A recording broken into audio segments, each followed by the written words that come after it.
Hello, and welcome to Based on a True Story, the podcast that compares your favorite Hollywood movies with history. Except, today we're not going to be covering a movie. If you're listening to this on the day it's released, then today is June 6th. That means today is the anniversary of D-Day, when, in 1944, the Allies began an offensive campaign that ultimately led to the end of Nazi Germany. But this year also marks another anniversary. That's because 20 years ago, HBO came out with a miniseries that is still wildly popular today. That's right. Today we're going to dive into the historical accuracy of the story of Easy Company that we saw depicted in Band of Brothers. To help us separate fact from fiction, we'll bring back someone that we've talked to on the podcast before, Marty Morgan. Marty has helped filmmakers and game developers work towards better historical accuracy. For example, he was the military advisor on the video game Call of Duty World War II. He's also led battlefield tours for 20 years in the real locations where the battles of World War II took place. He's worked with Dr. Stephen Ambrose and is an author himself whose latest book is called D-Day, a photographic history of the Normandy invasion. I'm really excited about covering this with Marty because I've wanted to cover Band of Brothers for a while, but it's not a movie where you have a couple hours and it's done. There are 10 episodes of the series. So if I was to cover it, I knew I needed to do this right. We can't do this in one episode of Based on a True Story. That's why today we're going to kick off a little podcast series here on Based on a True Story. Today we will cover episodes 1 through 5 of Band of Brothers. Then, in a couple weeks, we'll cover in depth the 2 episodes of Band of Brothers that depict Bastogne. Finally, we'll wrap up our series with the final 3 episodes of the HBO miniseries. So, as a recap, today we'll be covering episodes 1 through 5. The next episode of Based on a True Story, we will continue our discussion with Marty as we cover episodes 6 and 7, and then we will wrap it up as we cover episodes 8, 9, and 10 of Band of Brothers a few weeks from now. Before we start today's discussion, though, let's set up our game. 2 truths and a lie. If you're new to the show, here's how it works. I'm about to say 3 things. 2 of them are true, and that means 1 of them is a lie. Are you ready? Okay, here they are. Number 1. Albert Blythe was shot and killed by a German sniper in Normandy. Number 2. Heiliger really was shot by one of his own men. Number 3. For the most part, the 101st Airborne hit their drop zones on D-Day. Got them?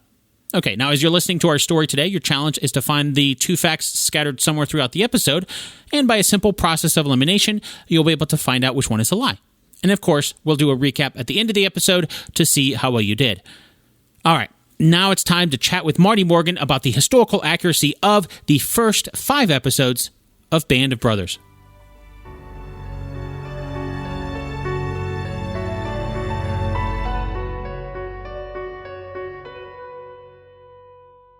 Episode number 1, Band of Brothers, is entitled Currahee. That's the name of a mountain near Camp Toccoa in Georgia, where we are first introduced to Easy Company, 2nd Battalion of the 506th Regiment, the 101st Airborne Division. This is where they're trained under their commander, Lieutenant Sobel, in 1942. Now, throughout the episode, we see Sobel pushing the men so hard that they grow to hate him. Not so much because he's pushing them hard, but it's really the manner in which he does it. For example, in the episode, there's one time where Sobel tells their men that their regular training is canceled due to rain. Instead, they'll be treated to a light day of classroom instruction and some spaghetti. Then, after eating their fill of pasta, Sobel bursts in and changes that, ordering the men to run Currahee 3 miles up, 3 miles down. And of course, you see shots of the men throwing up their spaghetti as they're running. It is pretty clear the way the show depicts this, that he had kind of planned all of this from the beginning and never really intended to give them a light day. So how did the series do showing Lieutenant Sobel and the way that he trained Easy Company? I think it's really complicated because overall, I believe that the series is quite unfair to Herbert Sobel. Yes, sure, the men did acknowledge and mention and describe hardships associated with training and difficulties, particularly with his personality, one that was not particularly inviting or friendly. But in 20 years now, I've had a lot of time to reflect on this, and I reflect on it kind of with the knowledge of the extensive interactions I've had with people that were in the military, both enlisted and in officer ranks. And I feel like they were a little unfair to him. And I am in a reading of Stephen Ambrose's book, Band of Brothers, which I pulled out to prepare for this. In a reading of that, you get a sense of there being a little dislike.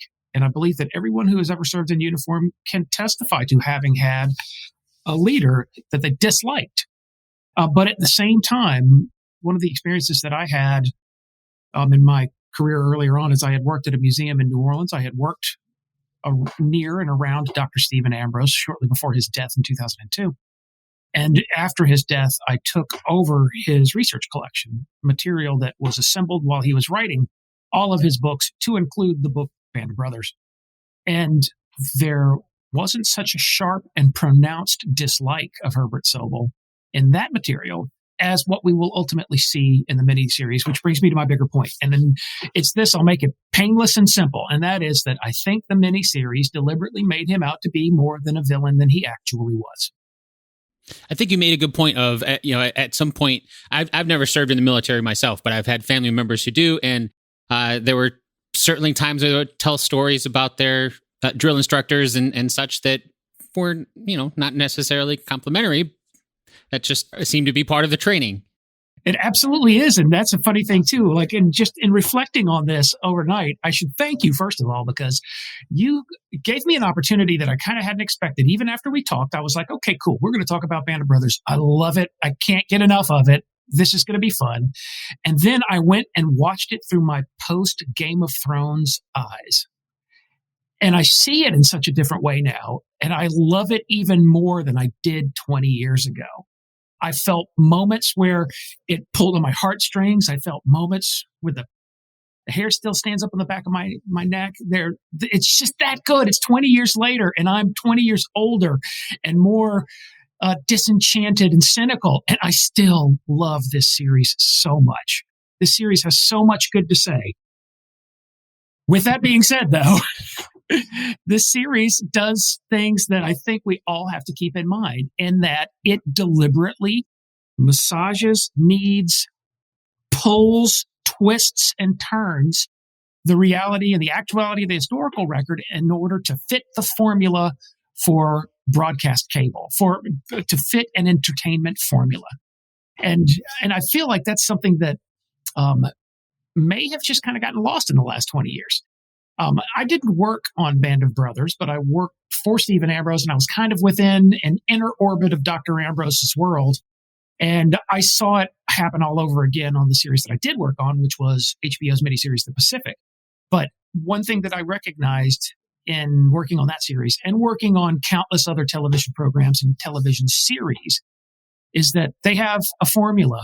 And what they do when they're based on a true story, they take that true story and they cram it into their formula. And a significant theme that's going to come up, not just in this episode of our chat about Band of Brothers, but in the next two episodes as well, is that they have to produce tension and resolution. And part of the way that they do that is using the enemy lurking on the horizon, the nameless, faceless enemy. And then part of the way that they create tension and resolution is through other characters that are on our side that are part of the story arc, which you see being done with Herbert Sobel. You see that being done with Lieutenant Dyke. You see that being done to a lesser degree with Lieutenant Colonel Strayer. You see it done with several characters within this story arc. And one thing that I believe that we all have to remind ourselves, because I have to remind myself this sometimes, is that this is being done on purpose to manipulate the viewer. That sounds very cynical and almost conspiratorial for me to put it in that way. But it's designed, all of it is designed to take you places within the overall flow of the story. And Band of Brothers represents what I consider to be absolute excellence in storytelling. Not just Dr. Ambrose's book, but then the people who ultimately took it and adapted it, this crowd of people that adapted it to become something for the screen. I think they also achieved excellence in storytelling. And so at all times, I have to remind myself that Herbert Sobel serves a useful plot point. And that is he's the tough trainer who isn't friendly and isn't loving. And all that does is create the rebound board against which we bounce the lovable and admirable characteristics of our main characters. So then, as far as historically, the real Sobel, because the way the show portrays it, not only is he almost, to a point cruel in his training, but there's also quite a few times where we see him, for lack of a better term, panic under pressure. Like he just gets lost in some of the more combat training type situations. And this gets to a point in the first episode, where Major Horton, I think, ends up basically calling it a mutiny, that, all the NCOs are collectively offering up their resignations, that they're just not going to follow Sobel into combat. And the way that the show portrays it, it makes sense, because it's like, well, this guy just seems like he's being ruthlessly cruel to them in training, and in combat training, he's going to get them killed. So as far as historically, how much of that actually happened? Was he not really that competent of a leader as far as combat training is concerned? Well, we never really even end up finding out about Herbert Sobel as a combat commander, because he's certainly not commanding our main group of characters in combat. And so we don't know how that ends up. What we do know, though, is that there were moments where some of the members of the main cast of characters, that they indicated that they had doubts about Sobel's leadership. And in the series, one thing that I find that very interesting is that almost at every turn, Sobel is a sickening villain. At almost every turn, he's either depicted as being unnecessarily cruel, like giving the men a bunch of spaghetti and then going to run Currahee, or he is depicted as being incompetent, indecisive, fulminating, short-tempered. And these aren't characteristics that we admire. And a further point that I would make in my larger argument here is that the screenplay writers needed Sobel. They really needed to just lean into Sobel being so dislikable, so that they could make what? So that they could make Richard Davis Winters look so much more likable and decisive and respectable and admirable. And I mean, let's face it, this is what emerges. Our central character here, Major R.D. Winters, comes out of this looking almost godlike in a way. I believe this is part of the reason why its popularity didn't flicker and die. Its popularity to this day is so powerfully strong. And why? I think the reason why is that we have, in not just Dick Winters, but other characters that are a part of this, to include Carwood Lipton. And I mean, I'm not going to go down the list, but there are several characters that end up in the end of all of this presented to us as if they never honked at an old lady crossing the street, as if they never did something rude, as if they were never short-tempered themselves. They're all being depicted as exhibiting all of these extremely positive, admirable, and likable characteristics, personality characteristics that we can all love. And I think that the popularity of that came from the time period during which I grew up, because I was born in 1969, and I remember very specifically that every war movie that you're presented with, and really it spilled out of just the war movie genre, it spilled into other genres as well. And that is that characters in leadership positions were not often depicted as being likable. And I believe that's simply a reflection on the politics of the Vietnam era.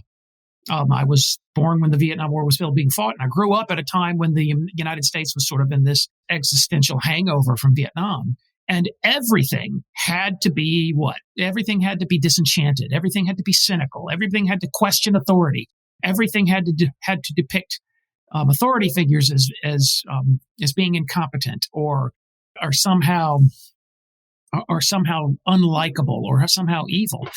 And as a part of my conversation with 20 years of loving Band of Brothers, I find myself turning to that often and thinking that, Band of Brothers, I believe, cashed in on a little bit of the post-Vietnam era, and that they used some of the old tropes of the Vietnam era. I'm just going to call them platoon tropes because of the movie Platoon, which is, I think, the heart of darkness when it comes to disenchantment and cynicism. And yes, I used Heart of Darkness on purpose just then. But I think when you consider there are platoon aspects to Band of Brothers that they're not related to our main cast of characters, the cast of characters that become the people that over the course of 10 hours begin to love them and care about them.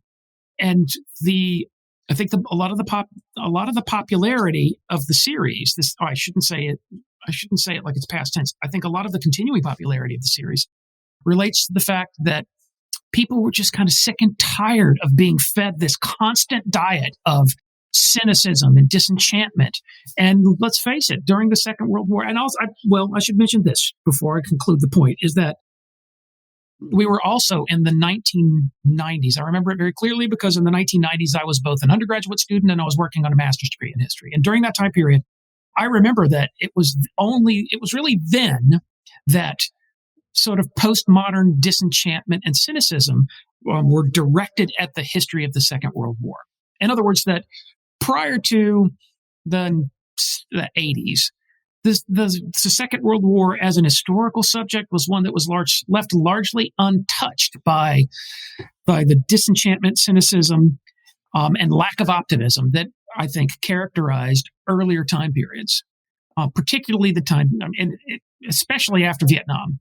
And then we moved into a period when we moved into what I always call the triumphal time period, which is when people began to look back to the Second World War with a great deal of nostalgia and a great deal of sort of admiration and longing for a simpler time when the politics were very clear cut, where there were very clear examples of right and wrong. And I think that what people began to yearn for, that they were thirsty for, stretching into the 80s and 90s, was they were thirsty for a time period when it was very easy to understand things that were right and wrong. Whereas the politics of the 60s, 70s, 80s, and 90s were extremely complicated. And if anything, what they proved to us was that the world was a very complicated place, and you don't really see a reality that's populated by lots of heroes. And you don't really see a reality where heroism and positive personality attributes are teed up and presented within sort of a mass media entertainment format. And then along came Band of Brothers, and along comes the character of Richard Winters. And I think everyone absolutely gobbled it up because for the first time we were being fed something different. I mean, that still sounds a little cynical for me to say we were being fed, but there's truth to it, and that is that we're being fed these characters. Band of Brothers is feeding us, and the meal it's feeding us is Dick Winters was this exceptional leader. He was brave. He was admirable in every way. And this is something that we should all strive toward and something we should all recognize. And in order for those elements of Dick Winters as a character to come out, you've got to have Herbert Sobel, the sickening villain. You made a great point there that I never even really thought about until you were saying that, is especially, very first episode of the entire series starts. Winters he's just one of the guys. He's in line with everybody else. He's just one of the guys. And then, not to get too far ahead of our conversation because we'll get there, but even though he, rises in rank throughout the entire series, because he starts off as in line with the guys, he's training with all the guys, he's also, in this first episode, he's given mess duty as one of the punishments that, all the other guys are getting punished by Sobel as well. He's just one of the guys getting punishments too. It's really easy to see that contrast now that you're pointing that out. Of Sobel is the commander, and we don't like the people in authority, so Winters is just one of the guys. Right. And a point I'd love to make, it'll come out again. I don't want to jump the gun here, but when we get to Norman Dyke, you can already tell I got a big beef with the way the series deals with Norman Dyke. But when we get to Norman Dyke, he steps up as a company commander of a group of men that go all the way back to Toccoa, all the Toccoa men. And they get an outsider that steps in. And if on any level he is even a little bit less of a man than Dick Winters, they're going to reject it. And I believe that is reflected in the way that the men talked about Dyke. And then I believe also that the series took advantage of this sort of the faintness of a dislike for Dyke. And the series took that and just slammed it into full throttle. And they really make him, like they had already done with Sobel, look indecisive, temperamental, childish. There are moments, and there's the scene where they're on a field training exercise, and they get up to the barbed wire fence, and somebody yells like, "Cut the wire!" He cuts the wire, and then he's in trouble. There's a moment where he walks up, and Sobel's standing there with a map. Which, by the way, they use the age-old, the tired old, well-worn path of the cliche of the officer who walks everybody off the map. I believe that that is something that we've always turned to as a way of kind of rolling our eyes at leaders. I mean, I'm using it there in a metaphorical sense, but in a literal sense, you've got an officer that can't read a damn map and everybody else is like, oh my God, and we're supposed to follow this guy into combat. This is absurd. And so just in one simple little vignette, they're able to just show him kind of looking at the map. And he almost quivers in his incompetence and confusion in a moment that I think is slightly overacted. No offense to David Schwimmer, but it's a moment where David Schwimmer really makes it very Broadway and he really makes it very exaggerated. Like, I don't know what to do. And I'm so confused. And I feel that's all so terribly unfair. It's just that I was raised by a United States Army officer. I was born on the U.S. Army post and I was around it a lot. And my father certainly had stories of being around officers who he didn't really admire. I believe everyone that served in uniform can testify to that.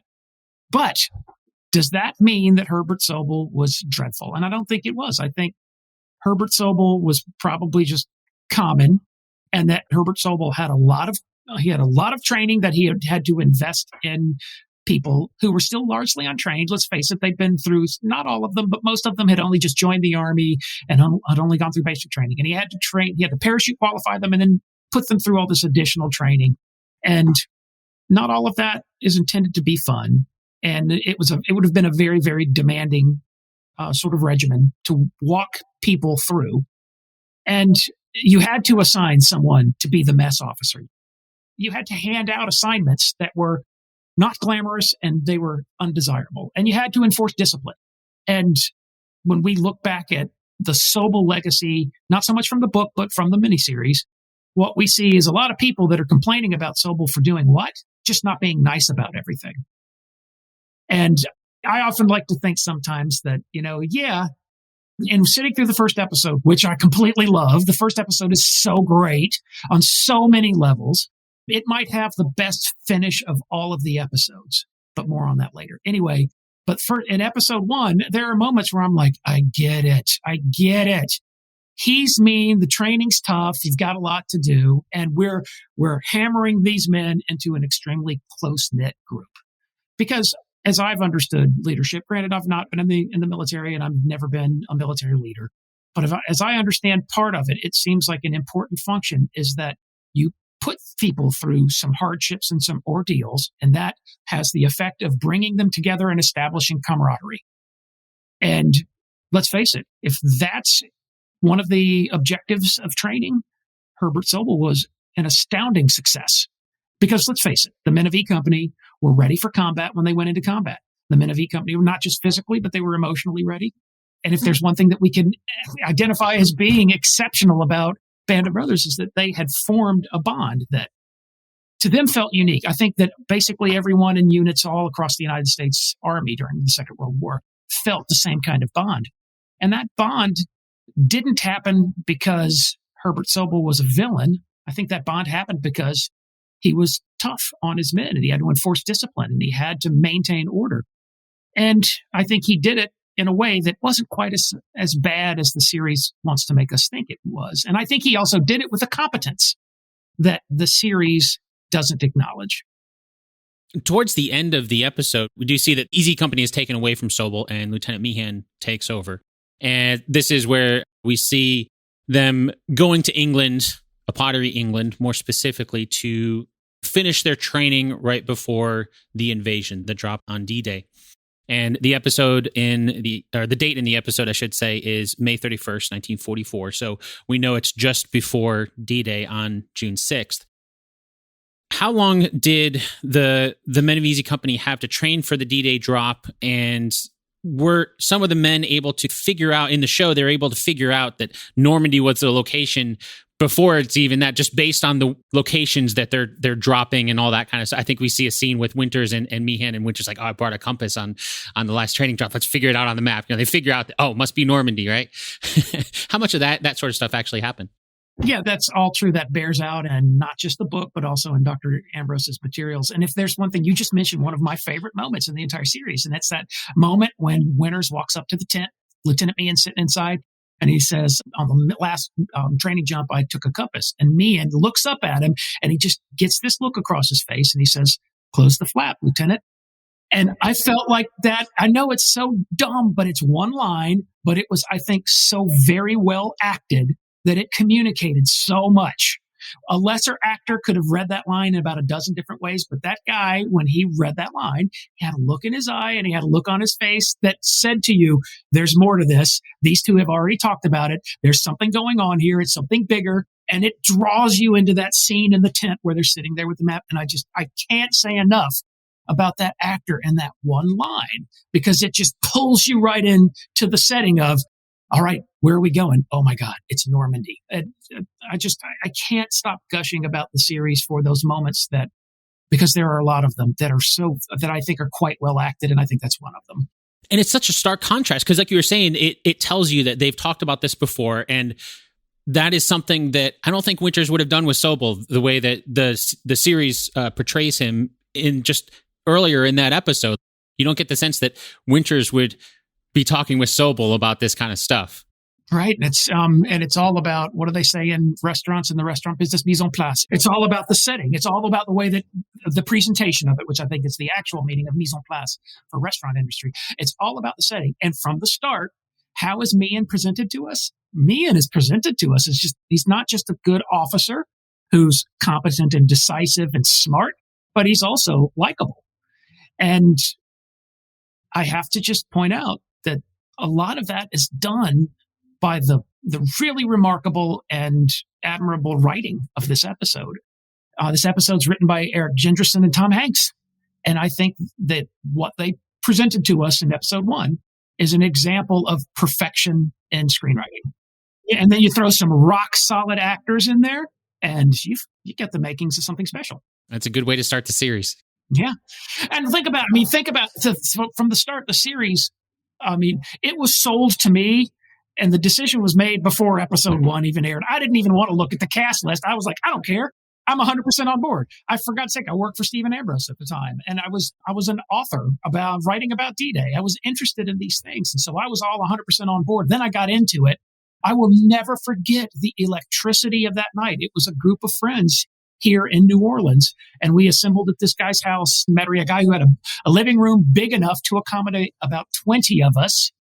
And we watched it. You know how HBO, how the lead-in was, because Band of Brothers episode lead-ins and lead-outs are really distinctive. And it was, first of all, the screen that's just the salt and pepper dust.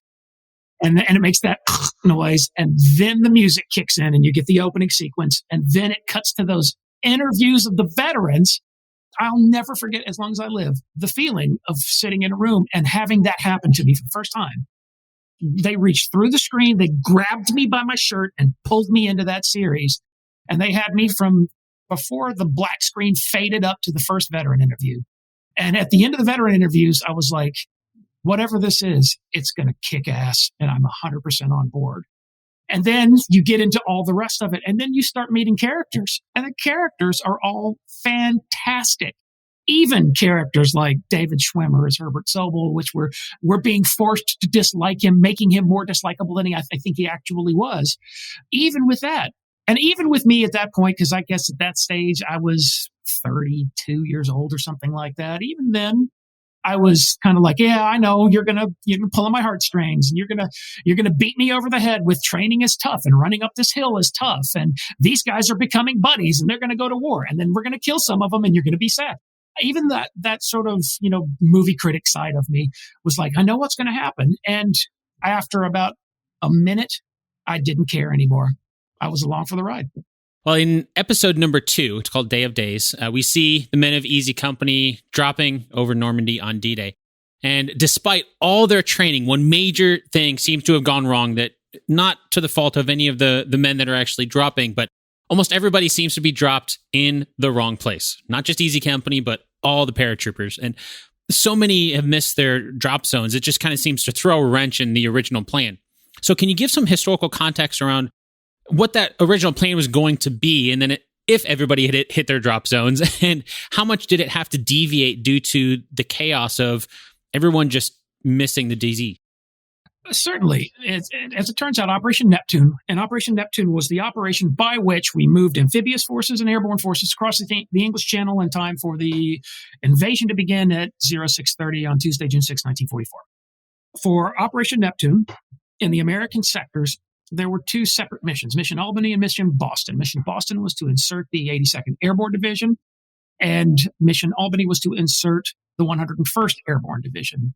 And for those missions, Boston and Albany, there were a series of drop zones and landing zones for the gliders, whereby those airborne units would be inserted through a vertical envelopment operation behind the Utah beachhead in Normandy in France.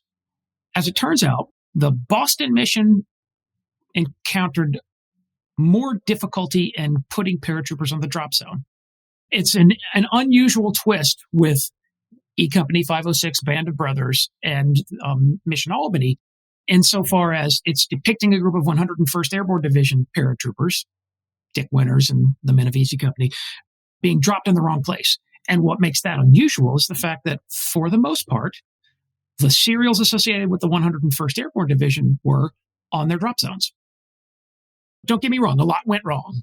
And where that went wrong specifically was mainly with the tail end of Mission Boston, which was the last of the three regiments associated with the 82nd Airborne Division during the vertical envelopment operation, specifically with the 507th Parachute Infantry Regiment, which is the subject of my first book, and I'll make it quick and painless as much as I can. But the 507th experienced the worst drop of the entire invasion. It was 202 aircraft were used to carry the 507th across the English Channel for D-Day. And out of 202 aircraft, 2 of them put their paratroopers on the drop zone. Wow. Yeah, which is what we would, under any current circumstances, call a catastrophic drop. That's the worst case scenario. The 101st Airborne Division reached its drop zones earlier, and most of its paratroopers were on their drop zones. An interesting exception to all of this is that the men of the 506th Parachute Infantry Regiment, particularly 2nd Battalion 506, they end up a little bit to the northwest of their drop zone. And I don't know that it's really brought out in dialogue in the series, and I think the book mentions it in greater detail, but specifically Winters lands immediately south of St. Mary-Église. So he's well off of his drop zone. And so what Band of Brothers is doing is it's telling us the story of 506, and it's telling it in an accurate way, but it's telling us an exception to the 101st Airborne Division story.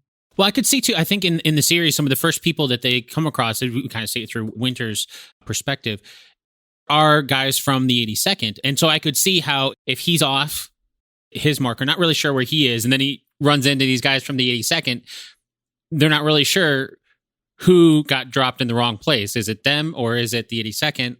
Yeah, it's almost as if it was written for an HBO miniseries in a way, because what you don't want in the series is all of that tension of being in the airplane. And, that sequence in episode 2, isn't it awesome? That absolutely awesome sequence of stand up, hook up, equipment check, stand in the door. Meanwhile, greatly exaggerated quantities of anti-aircraft fire are coming up and airplanes are going down. That's all deeply exaggerated, but it's building a great deal of tension. And what a series doesn't want is the paratrooper who then steps out of the door, descends under his open parachute canopy, and lands exactly where he was supposed to, and all is quiet and all is well. That's not what you don't want. And it was just fortunate for episode 2 that that's not what happened to Dick Winters. Dick Winters started the Normandy battle in the wrong place without a rifle. We mentioned Lieutenant Meehan earlier, and in the show, he's never really heard from after D-Day. The men keep asking around. We kind of get a point of, have you seen anybody from that plane? And that's how we see Winters taking over command of Easy. And I think there was a point when I was rewatching, I noticed it again, where Meehan and his plane takes a hit and they essentially go down and you see it crashing on the ground. Do we know what really happened to Meehan? Yes, Lieutenant Meehan was on a stick of 17 paratroopers and 5 air crewmen on a C-47 designated 4293095. That was a C-47 troop carrier transport of the 91st Troop Carrier Squadron, 439th Troop Carrier Group, 9th Air Force Troop Carrier Command. The aircraft, which was designated Stick 66, does not deliver its paratroopers to the designated drop zone because it's brought down by enemy ground fire.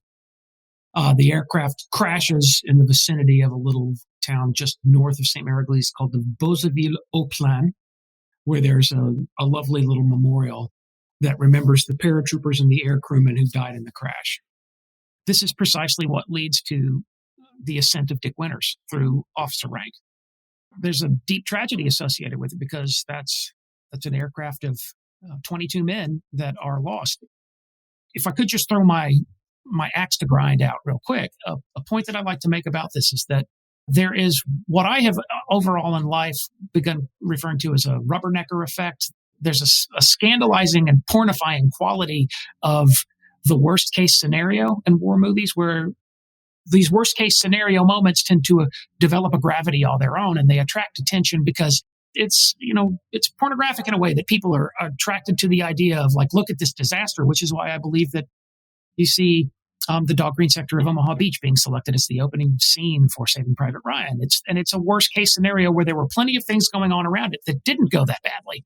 And by that same token, with the way that Easy Company gets to Normandy before dawn on D-Day, is that you're seeing sort of worst case scenarios playing out. And to include, Winters lands in the wrong place. Winters has lost his rifle.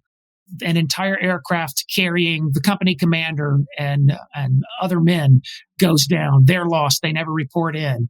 And how do you manage that? How do you keep going? What do you do? We're sort of attracted to these worst case scenario situations. And C-47s being shot down by enemy ground fire that night, those incidents are extremely rare for the overall Normandy invasion. Extremely rare. In fact, we put over 800 aircraft in the airspace over the Cotentin Peninsula, over the drop zones for the 82nd Airborne and the 101st Airborne during the pre-dawn darkness of Tuesday, June 6th. And out of over 800 aircraft, 23 of them are shot down. I'm not meaning on any level to take anything away from the tragedies associated with those lives lost, but they represent a small proportion. The overwhelming experience of being a paratrooper who flies to Normandy was that your airplane got you there without being shot down. Overwhelmingly, hundreds and hundreds of aircraft successfully deliver their paratroopers to Normandy. Notice I said Normandy, not their drop zone, because there were a lot of missed drop zones. But overwhelmingly, the men reach the airspace above the Cotentin Peninsula intact and jump in aircraft that haven't been set on fire by enemy ground fire. And there's a truth to it that I won't bore you with it too much as an aside, but there were concentrations of anti-aircraft defenses along the coast of the Cotentin Peninsula at certain specific places, but the Germans just didn't have enough to defend everything. So that around towns like Caen, or specifically at Cherbourg, or then on the west coast of the peninsula near a town called Barneville, there were, we know, pockets of anti-aircraft defenses. And one thing that I would call your attention to is something that in Band of Brothers is missing, and it's a little bit of a shocking oversight. But if the idea is to exaggerate that reality and make it look like there were just curtains of enemy ground fire coming up, visibly noticeable because of the tracers that are following them, the big thing that's missing is that you don't see searchlights. And searchlights are absolutely necessary to deliver effective anti-aircraft fire in the middle of the night. And one thing that we do know is where we know a lot now about where German anti-aircraft defenses were and where they were not. And we also, by that same token, know where searchlights were and where they were not.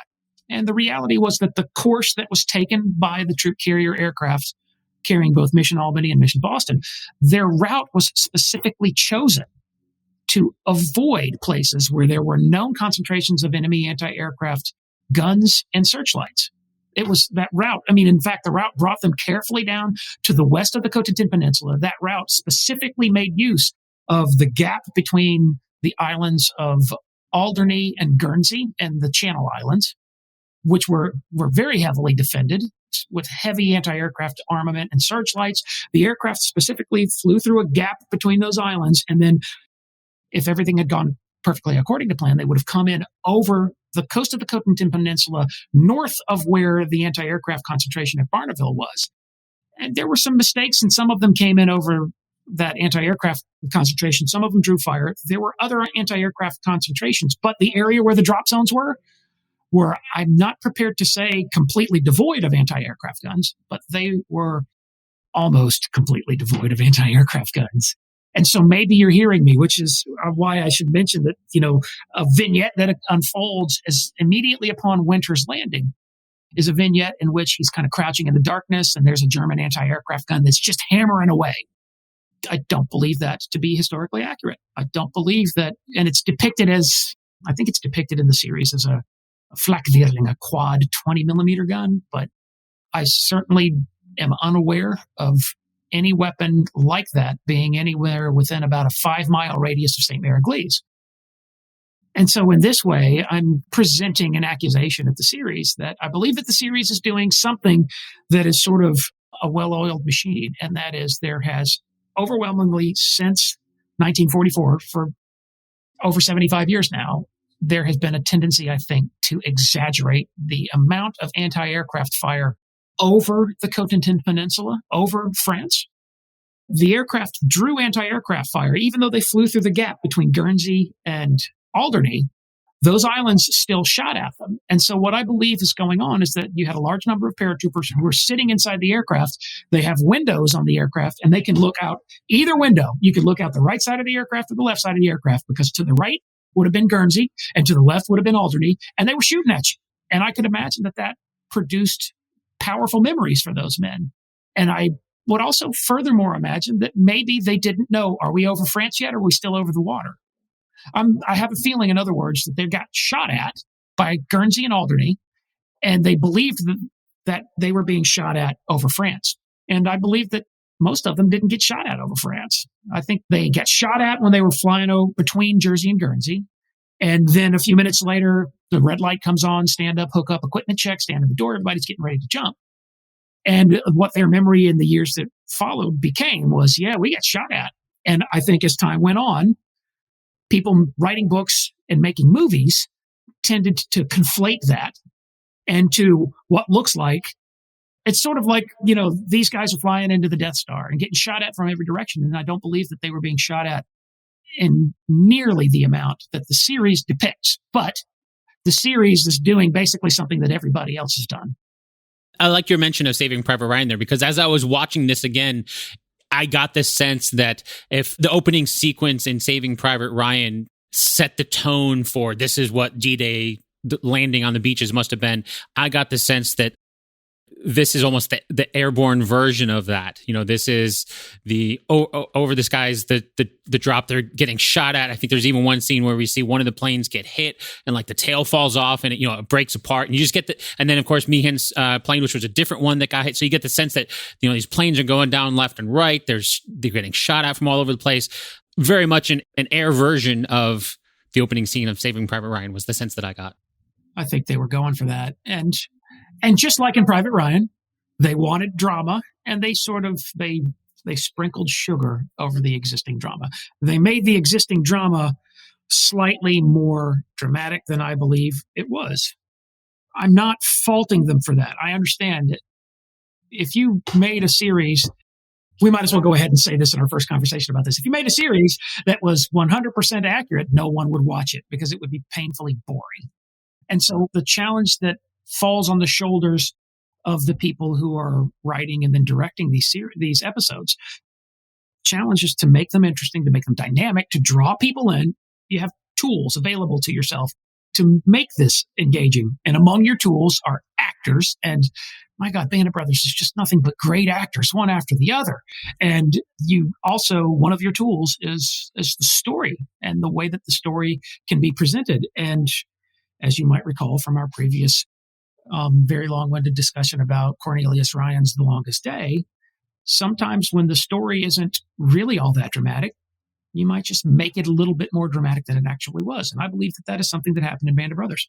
I know we're on episode 2, but in the very last scene of episode 1, which I think is the best scene of the best closing scene of the 10 episodes, is that scene where Winters, all the men are sprawled out on the tarmac right next to the C-47, and Winters is helping them up and looking them in the eye, one after the other, which I think is sort of a powerful character moment that makes you just go like, this guy, we can trust this guy. This guy will take us to hell and bring us back. And I really feel like that's such a great moment. Damian Lewis is just so good in that moment especially. And then what does it cut to? They're climbing aboard the airplane, and they have these magnificently, like these lusciously beautiful cutaway shots of 9th Air Force air crewmen, or not air crewmen, but ground crewmen, who are just sitting around watching. And then they had 4 functioning C-47s that looked like $1 million each. And the aircraft are moving out to begin the takeoff sequence. And they cut away to these ground crewmen. They cut away to the British anti-aircraft gunners, and they're all watching them take off. There's even a sequence before that, whereas the E Company men are walking out to the aircraft. They're walking by the British anti-aircraft gun emplacement, and the men take their helmets off and shake their hands as they go. And all of that, I hated it. I got mad at it yesterday when I watched it again because that gets to me. And then the sight of C-47s taking off into the sunset.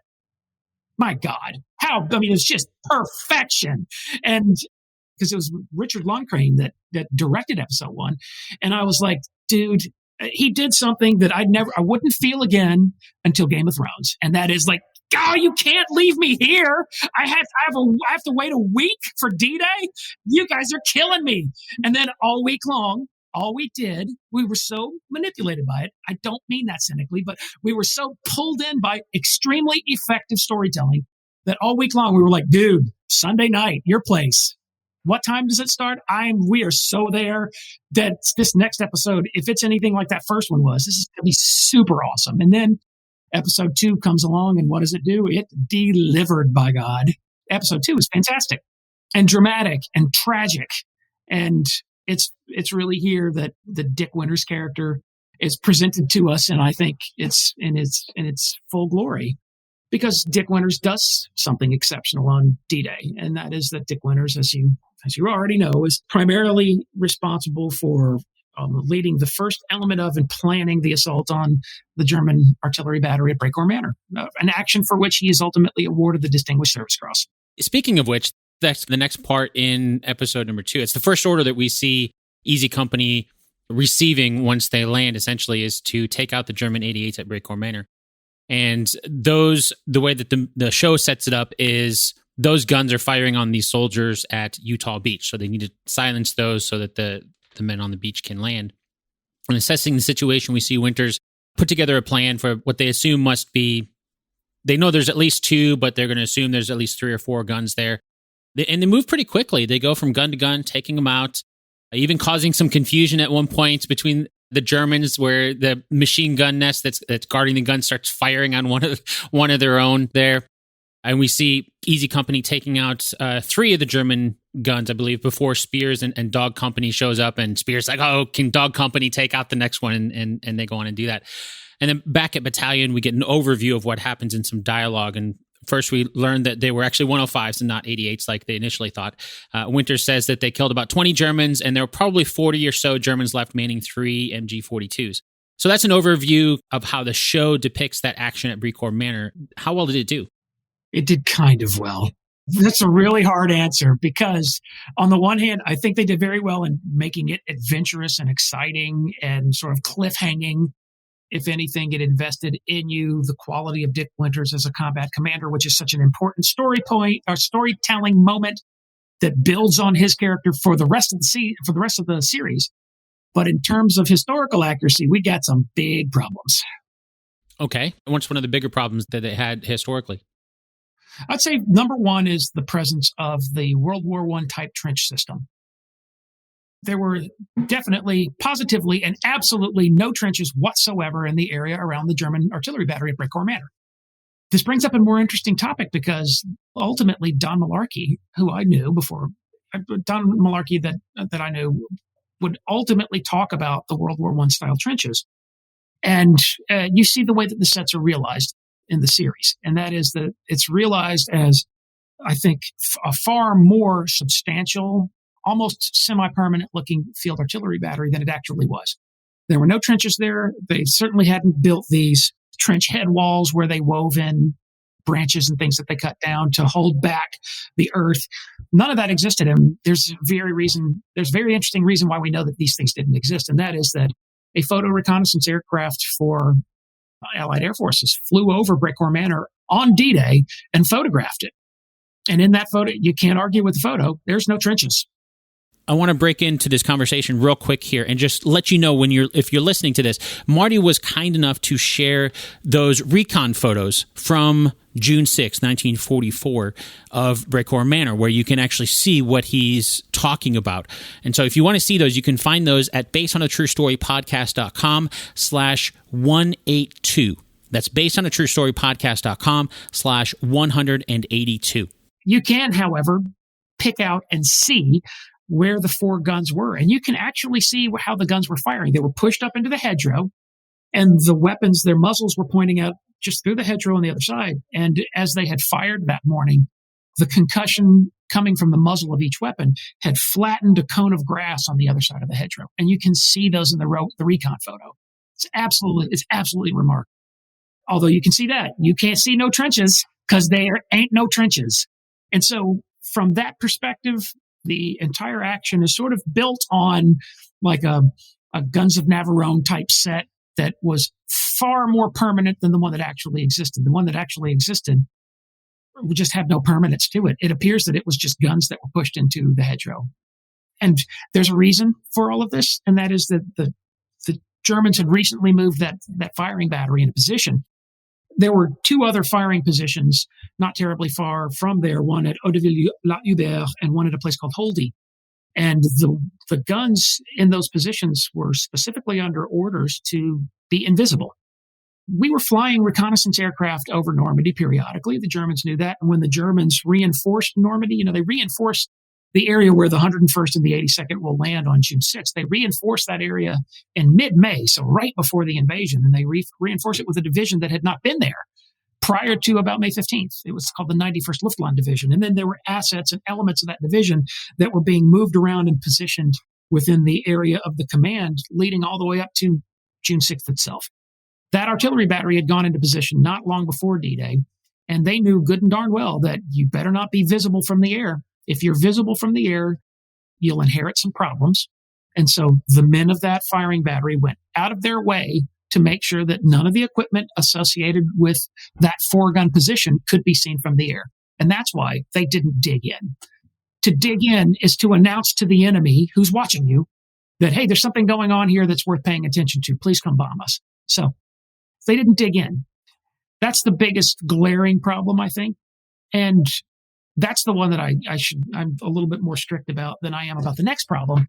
And for me, the next problem is I can understand why the filmmakers wrestled with it and why they did what they ultimately did. But at the same time, they make the battle appear to have been shorter in overall duration. That battle went on almost all day long on June 6th. From the moment that Lieutenant Colonel Strayer gave Winters the command to move into position, they went to this place, Grand Chemin. And there's a phase where, Winters goes up and does a one-man recon, and then he comes back. He organizes the assault force. They go up, they attack the first gun. During the process of attacking the first gun and then the second gun, the men basically burned through an entire unit of fire. And a unit of fire is for one individual, the amount of ammunition that they can easily carry on their person for their weapon.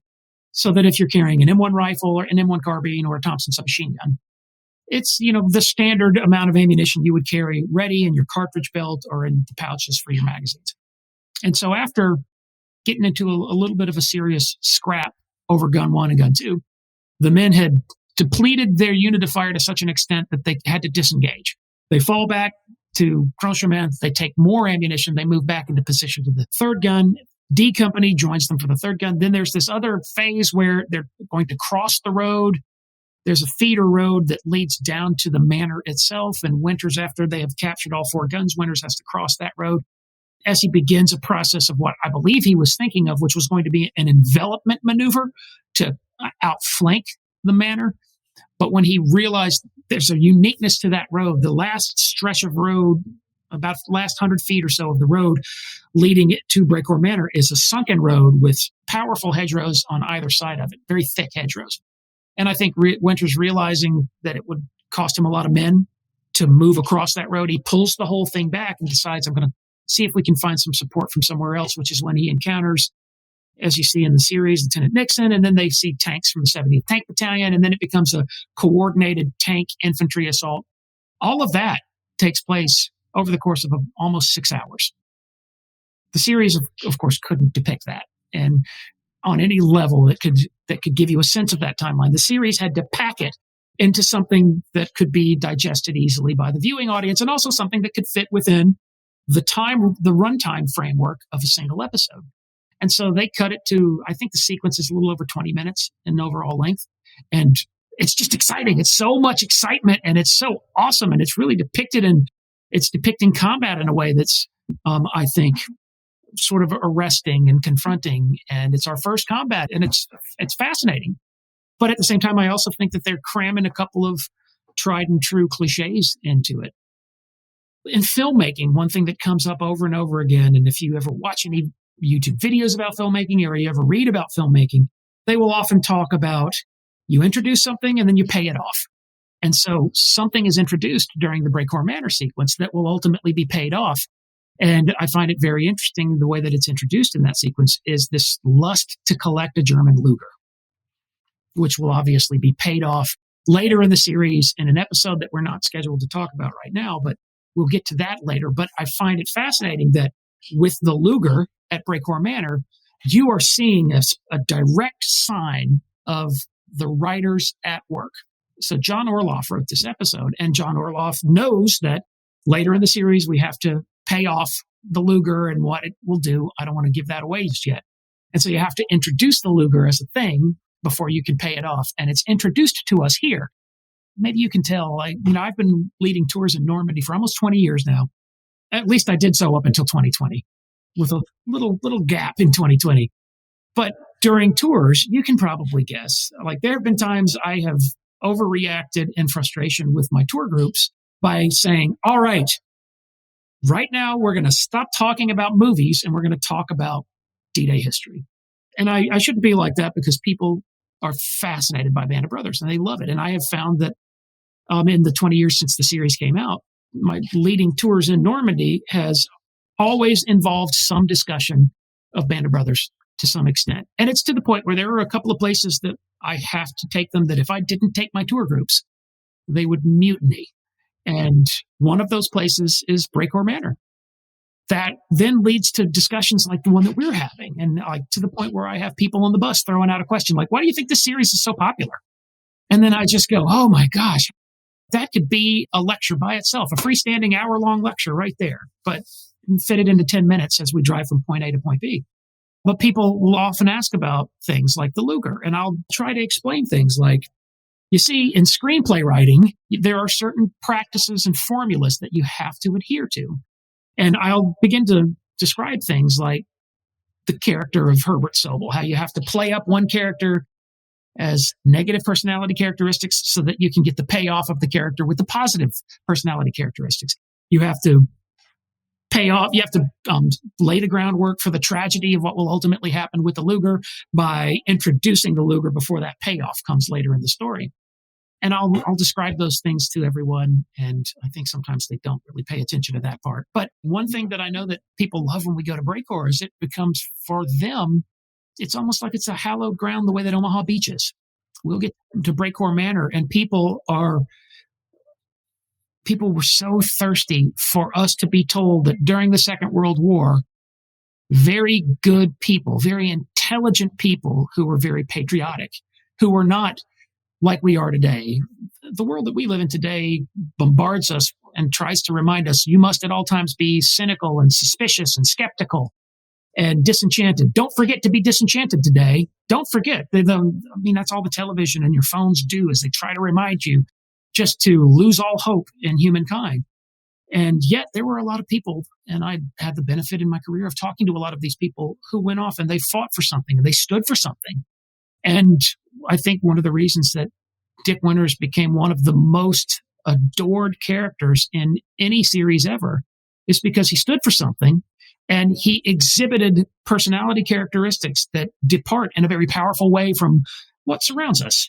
Without sounding like a grumpy old man, we're surrounded by a culture today, and I feel like that reality star culture is one that people get sick of after a while. Yeah, I'm just as guilty as anybody else and enjoying it. But eventually we get a little weary of that, and that we get weary of things that might be spectacle just because they're decadent and they might be a little degenerate. But people are interested in things like patriotism and what you stand for and what you represent. And this series does nothing but give us that. And that's why it remains so popular to this day. But it's a TV series and it's not perfect. And at the same time, it's so great that I can't stop talking about it. An interesting phenomenon unfolded shortly after the series came out, and that there was an effort to have Dick Winters upgraded to another medal. As you know, for the action at Brecourt Manor on D-Day, he was awarded the Distinguished Service Cross, and there was a big effort shortly after the series came out of people attempting to have him upgraded to the Medal of Honor. And I'm mentioning it now because it's appropriate to mention it within the framework of a conversation about episode 2, because we'll then have to deal with this later on when we get to the Crossroads episode. But that is an effort that ultimately went nowhere. And it's probably for the best, because the reality is that Dick Winters did not earn the Medal of Honor. He did not fulfill the requirements of an award of the Medal of Honor at Brecourt Manor on D-Day. What he did was extremely brave. What he did was it provided evidence of his skill as a combat commander, his personal bravery in leading the assault. And on every level, it's an action that deserved to be recognized with an award. It's just that recognition could not come in the form of the Medal of Honor because he did not qualify. It's not a matter of my personal opinion. It is empirical, because one of the qualifications for an award of the Medal of Honor is that it has to be an action for which, if you had not done it, no one could criticize you. When Dick Winters was ordered by Lieutenant Colonel Strayer, his battalion commander, to capture those guns, he ceased at that point to be eligible to receive the Medal of Honor for whatever happened next, because he was carrying out an order.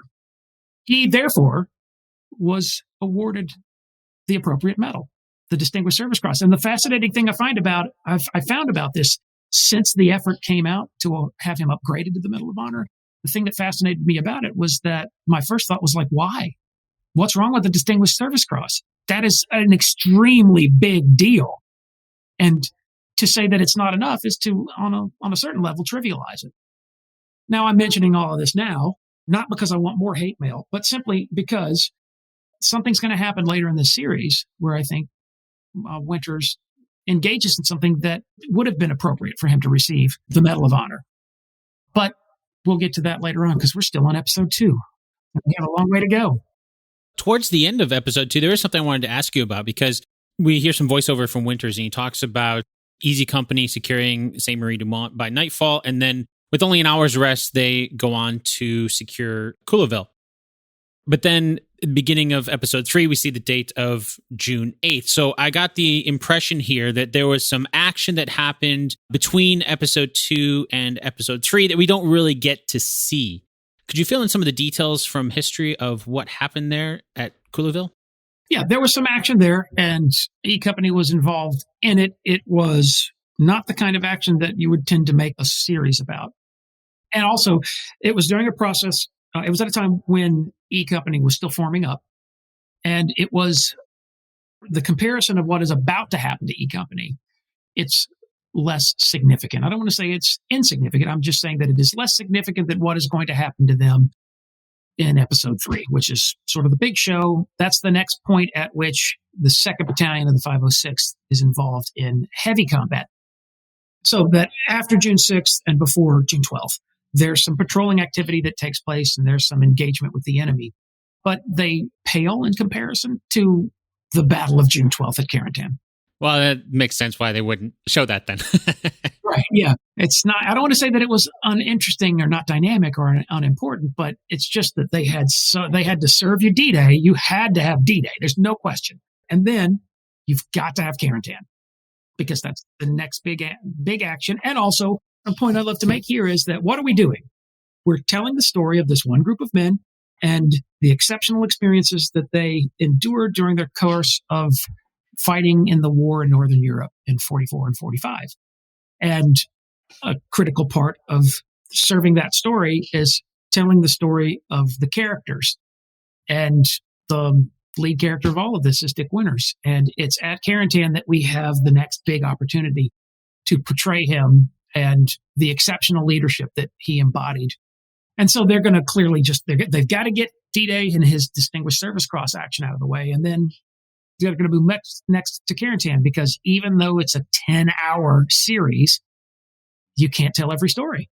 And it fascinates me to watch the way that these writers, just because I've had to do it myself so many times, it fascinates me to look at their work and look at the decisions they had to make about this is what we're going to do, this is what we're not going to do. And it makes me it makes me esteem them even more, because so many rock solid decisions were made about storytelling throughout this process, and under circumstances where you really don't get coherence. Because we have to remember that although Steven Spielberg and Tom Hanks executive produced this series, every episode is being produced, directed, and written by different people.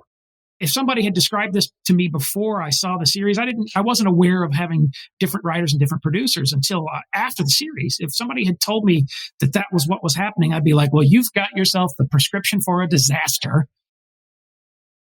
because production by committee, it just rarely works. And my God, here in Band of Brothers, it works, and it works so exceptionally well that I can't believe it, because everyone, we're talking about also a group of people who they're all at the top of their game. Everyone here is super experienced. Everyone knows a lot about storytelling. Everyone knows about how to make something happen.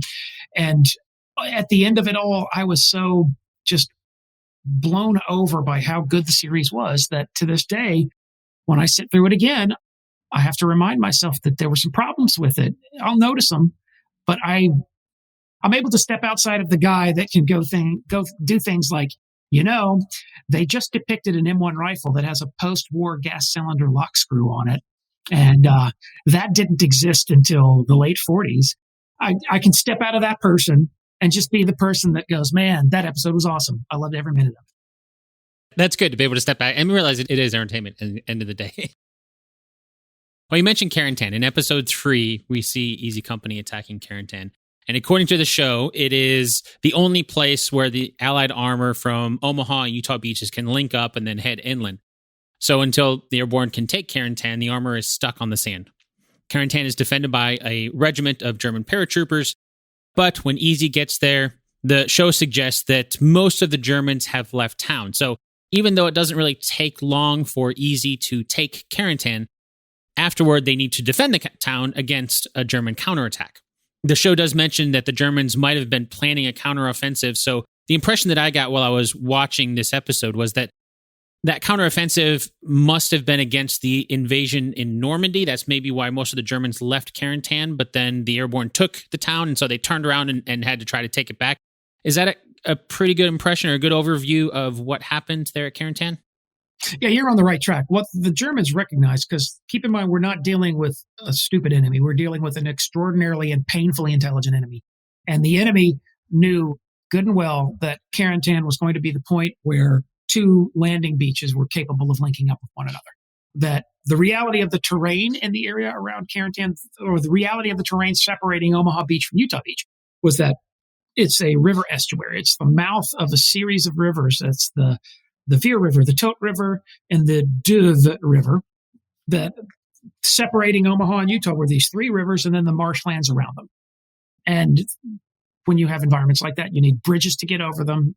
Carentan became an important crossroads town because with the N13 highway and a series of bridges leading into it, and it made it possible for the mechanized fighting forces of the U.S. Army 5th Corps landing on Omaha Beach to push into the interior and then turn to the right and move toward the west to link up with forces of the 7th Corps that landed on Utah Beach. And the Germans quickly realized that, well, without Carentan, they can't link up because the marshes in the area made it such that you're never going to be able to get vehicles. First of all, vehicles, you're not going to get them over rivers. You're not going to get them through marshes. They're going to have to use the roads. And so the enemy understood that if we hold this town, we're preventing these two beachheads from linking up. And the Germans recognized correctly that that would constitute a significant setback in Allied planning. They didn't know exactly what we were up to, but they could use an intuitive process to understand where we were going with this. And they realized that if we deny them Carentan, they can't link up. And that means they're not capable then of moving on to the next phase. So we hold Carentan. There's a shuffle because the Germans rushed to get a force there. You've already mentioned in the form of the German 6th Fallschirmjäger regiment is an airborne regiment. That regiment is at first holding the town under repeated attacks. And kind of the Paul Harvey rest of the story version of this is that what the series doesn't mention, and it doesn't mention it because it really can't. It's telling the E506 story. But there is an attack that emerges before E Company conducts its attack on June 12th. And it was an attack that was led by paratroopers of the 502nd Parachute Infantry Regiment, another one of the regiments of the 101st Airborne, specifically men of the 3rd Battalion of the 502nd. And there's a very dramatic and gallant action on a causeway leading from the town of Saint-Côme-du-Mont south toward Carentan. And the battle that unfolds at the Carentan causeway will ultimately result in a Medal of Honor action for Lieutenant Colonel Robert Cole. And so the 101st Airborne Division sends another force to attack Carentan from the north. The force is only partly successful in achieving a little bit of a foothold in the northern outskirts of the city. But the force is so combat depleted that the force isn't of a significant enough size to make that foothold turn into capturing the city. And the result then is that the 101st Airborne Division launches a flanking counterattack that comes in from the west.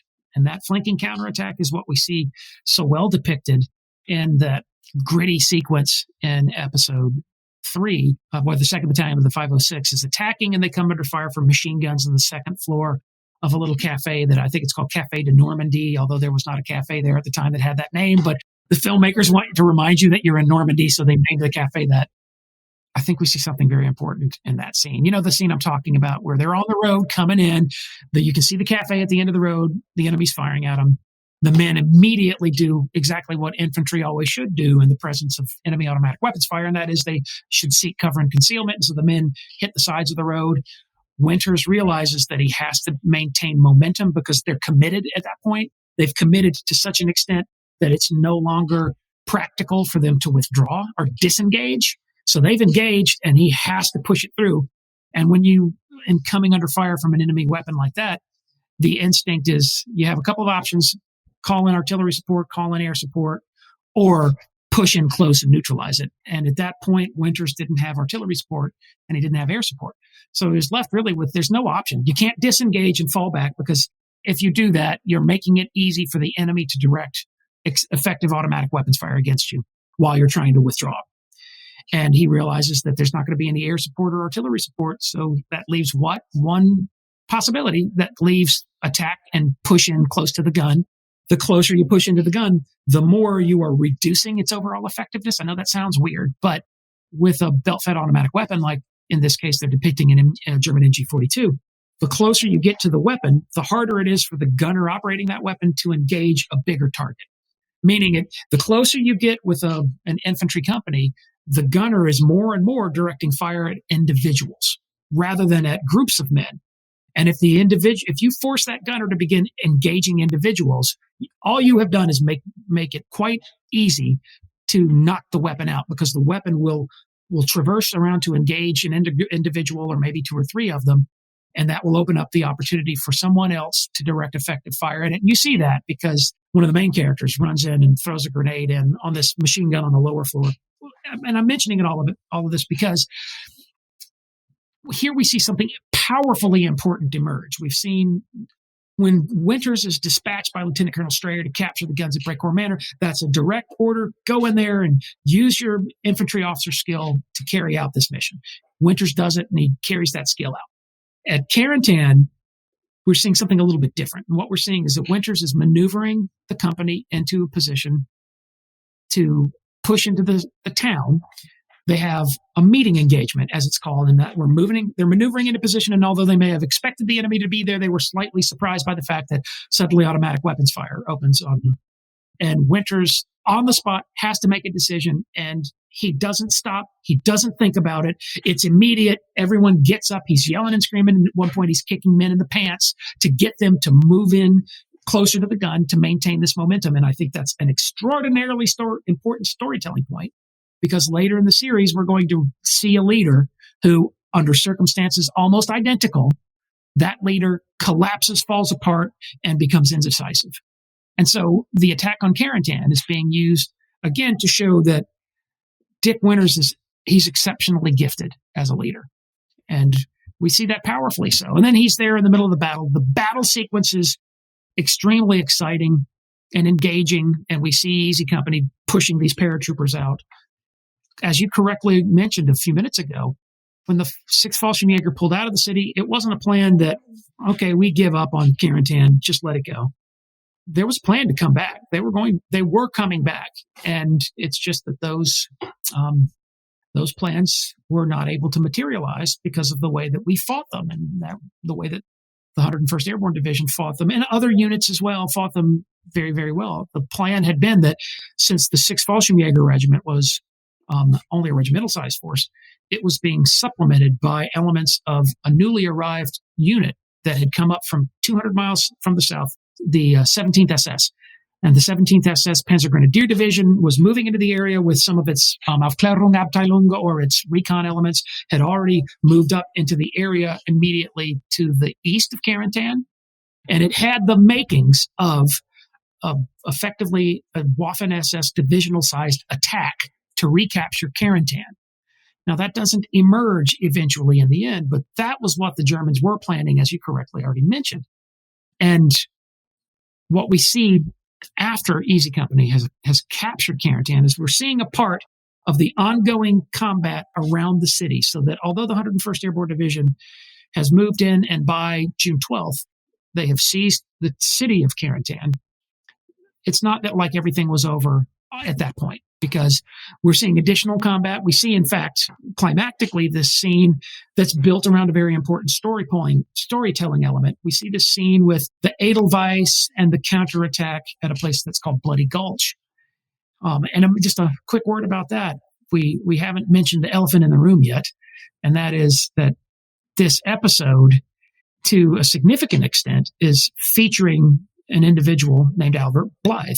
And each one of the episodes they're presenting characters to us. And these characters they're doing certain things as a part of the storytelling. And the Blythe character interests me very much. And I thought maybe you'd be interested in talking about that for a minute. Yeah, definitely. Because it does focus on him quite a bit. The way that the show kind of depicts it, you can tell that he's got some sort of mental challenges, it seems like. In the show, the doctors call it a hysterical blindness. He actually goes blind at some point. And then Winters comes in and talks to him. I think Winters got ricochet or something like that. So he went in to get looked at and saw Blythe there. And Winters talks to him. And after Winters talks to him, Blythe gets up and says, "Yeah, I think I'm okay." Winters is like, "Wait, you can see?" His sight was returned. And then later in the episode, we do see Blythe getting shot in the neck by a sniper. Even though he is taken to a hospital alive, at the very end of episode number 3, there's some text that says that he never recovered from his wounds and he died in 1948. So yeah, can you give us a little more of the real history on Blythe's story? Sure, because Albert Blythe does not appear to have gone through any of the things that are used as depictions of his character in the miniseries. And it fascinates me because he's depicted as you've already pointed out, experiencing psychogenic blindness as a result of trauma. And that Winters then speaks to him. And that comes from the book. That's definitely mentioned in the book, but it's not mentioned specifically associated with Albert Blythe. The storytellers had to pick somebody. The storytellers wanted to incorporate that as an element of the story because that story in the book of the psychogenic blindness, that's a powerful story. If you can imagine, after what the series has already taken us through, all of the difficulties and the travails and the ordeals associated with training, all of the difficulties and ordeals associated with introduction into combat in Normandy, that you could have somebody that gets through all that tough guy training, gets to Normandy, and then that person is beginning to show evidence of not really being the perfect warrior. And my friend, that is definitely something that happened during the war. There are men that go through airborne training and then they get to a fighting unit and they are just not cut out for it. That happens. I've got cases galore of that happening. In fact, there are examples of men who refuse at the door, as we call it. It's refusal at the door is when you're put in the door to jump from an airplane into combat, and people that just won't do it. And that's a reality of the way that the human mind interacts with the experience of combat. There's a great deal of great psychology out there about this, but what we now know, and I think it's safe to declare, is that some people are perfectly capable of getting through the ordeals of training and incapable of getting through the ordeal of combat. an extremely effective, I'm going back to Sobel now. You got to stop me, but an extremely effective way of sort of rooting out the people who just aren't cut out for it is to really turn up the intensity and training, because it's a pretty decent predictor. It's not 100% reliable, but it is a decent predictor that if it's somebody who can't handle an intense training regimen, they probably will not be able to handle combat.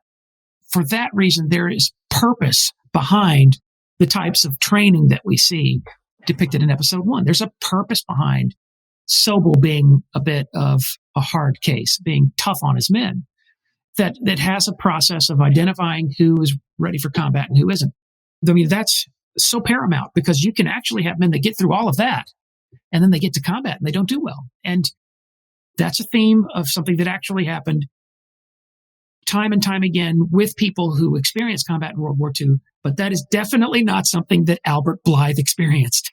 And so in this way, the series just sort of picked him out of the lineup and went, okay, you're going to be our guy who is traumatized by the experience of combat. And you don't need me to tell you, it's too bad they chose him. I don't know who else they could have chosen, but whoever they chose for this would not be ideal. There were certainly men in the 101st that sort of buckled under the pressure of combat. But Albert Blythe is not one of those men, because Albert Blythe, he enlisted in the Army 3 times. So the first time was what brought him ultimately to Normandy when he was wounded. When he recovered from those wounds, he was discharged based on those wounds. And then shortly after being discharged, he enlisted in the Army again. And then he served for a period of time and was discharged a second time. And then he went back and joined the Army a third time. This is all during World War II? No, it's during the other 2 enlistments are during the post-war time period. But in other words, Albert Blythe remained in the United States Army after the Second World War. And Albert Blythe did not die until 1967. He ultimately dies in 67, coincidentally, after he attended a memorial service associated with what Easy Company had gone through during the Battle of the Bulge at Bastogne. But he went to that, and he developed an infection after that, and he died as a result of that infection. And he died at a military hospital I think it's in Wiesbaden in Germany. So he was still in uniform in 1967, over 20 years later when he dies. And there's just no evidence of him having been traumatized at all, let alone to the extent of being experiencing psychogenic blindness. And although that is something that happened, and that's clearly a topic that the filmmakers wanted us to consider and they wanted us to understand. And I can respect why they wanted that to be a part of this, because what they're trying to say is you can have tough guys that make it through all of this and they get into combat and it breaks them. Because my experience of dealing not just with World War II veterans, but veterans of the current and contemporary conflicts is that's definitely the case. That you can have extremely tough people and you put them under very trying circumstances where there's a lot of emotional stress and a lot of physical stress, and they'll run out. It was depicted to me at one point as being a bottle. Experiencing combat is like a bottle, and sometimes some people, their bottle is so small you can't pour anything into it. Some people, their bottle is so big that they can go through something as trying and traumatic as World War II and their bottle's not even halfway full. There are some people, though, that their bottle is about here, and with every little battle, you're dropping some liquid into that bottle, and eventually by the Battle of the Bulge, the bottle's full and they can't take anymore. I found that to be an especially thought-provoking way of depicting the idea, because some people bear it better than others. And a point that I frequently make on my tours and in my writing is that we have examples of soldiers who were pre-war professional Army soldiers who had went through very difficult training and they got into combat and they didn't do well. And we have examples of people who were drafted and went into combat and they went AWOL as soon as they could, and they fled from the experience of battle. And we also have examples of people who were drafted, who went into combat, and by the time it was all over, they were wearing a Medal of Honor. And that just, I think, says something very, very complicated about the human experience. That makes sense. Everybody's different. Everybody's going to handle experiences like that differently. And I could see how what you're saying with the filmmakers want to tell that side of it and to bring that story out. But little things like saying that Blythe died in 48, I mean, that's just text at the end of the episode. Little things like that. I'm like, then you didn't really have to say that. You could still tell the story and you didn't have to falsify that little bit of text there. I tend to nitpick on stuff like that when I see that. Yeah, and I don't blame you, because come on, guys, you can get that right. They got so much right in this series. So much is so freaking great. Why would you drop the ball on that? Interestingly, and just sort of prepping for our conversation, I saw something somewhere where someone would ultimately say, well, we put that in because that's what's in the book. And so I went and pulled out the book. Last night, I sat here and I went through every mention of Blythe in the book. The book does not say that. The book doesn't say that he died in 48. Unless I missed one, there's always that possibility. But I mean, at this point, I read this book the month it came out back in 1992 when I was in grad school. And I think I've probably read it 10 more times since then. And I don't remember the book saying that.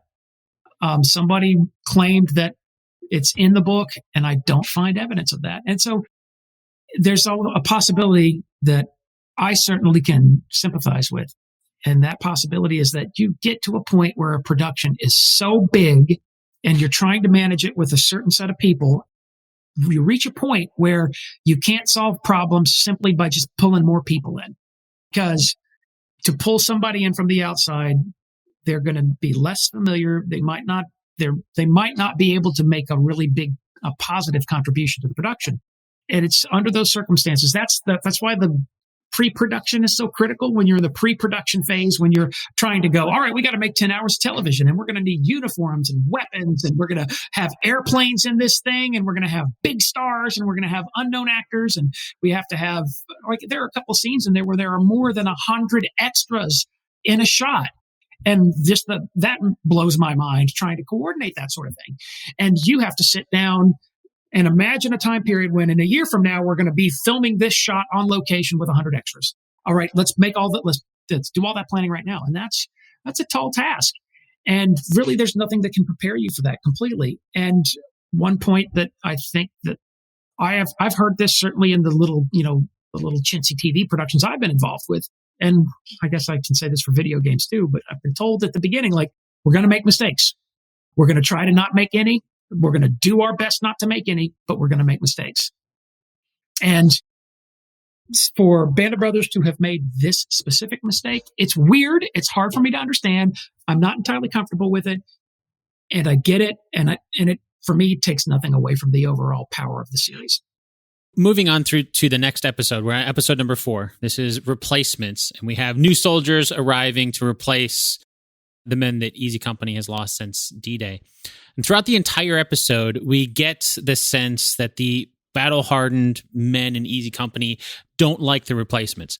I think one of the real vets said it best in the introduction to the episode when he explained that they didn't want to get friendly with the replacements because they simply didn't think the replacements were going to survive. So you don't want to become friends and then go through losing yet another friend.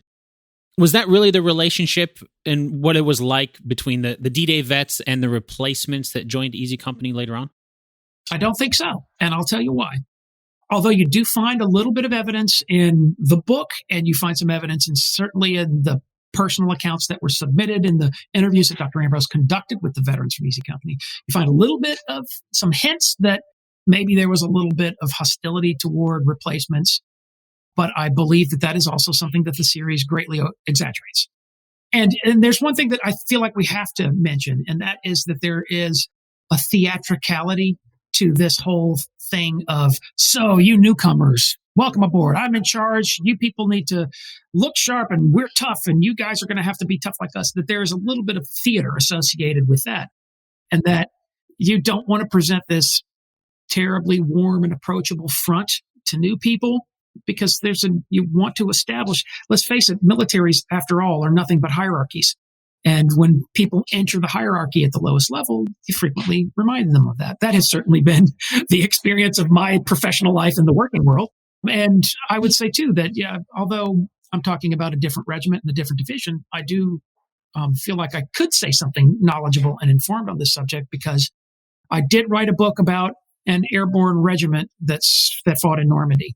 And my experience of talking to those men, which for the record was after the HBO miniseries Band of Brothers had come out, I found that often they loved to point out, like, hey, we didn't treat our replacements like that.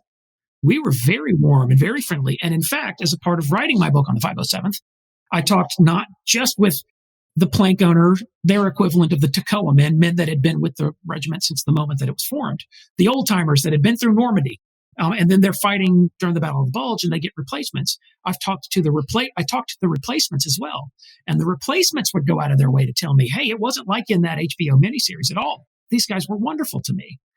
And in fact, I saw one of the most moving and heartwarming examples of friendly camaraderie I've ever seen in my life, and that there was a 507th veteran who was an original 507th guy that went all the way back to the frying pan at Fort Benning when the regiment was formed in 42.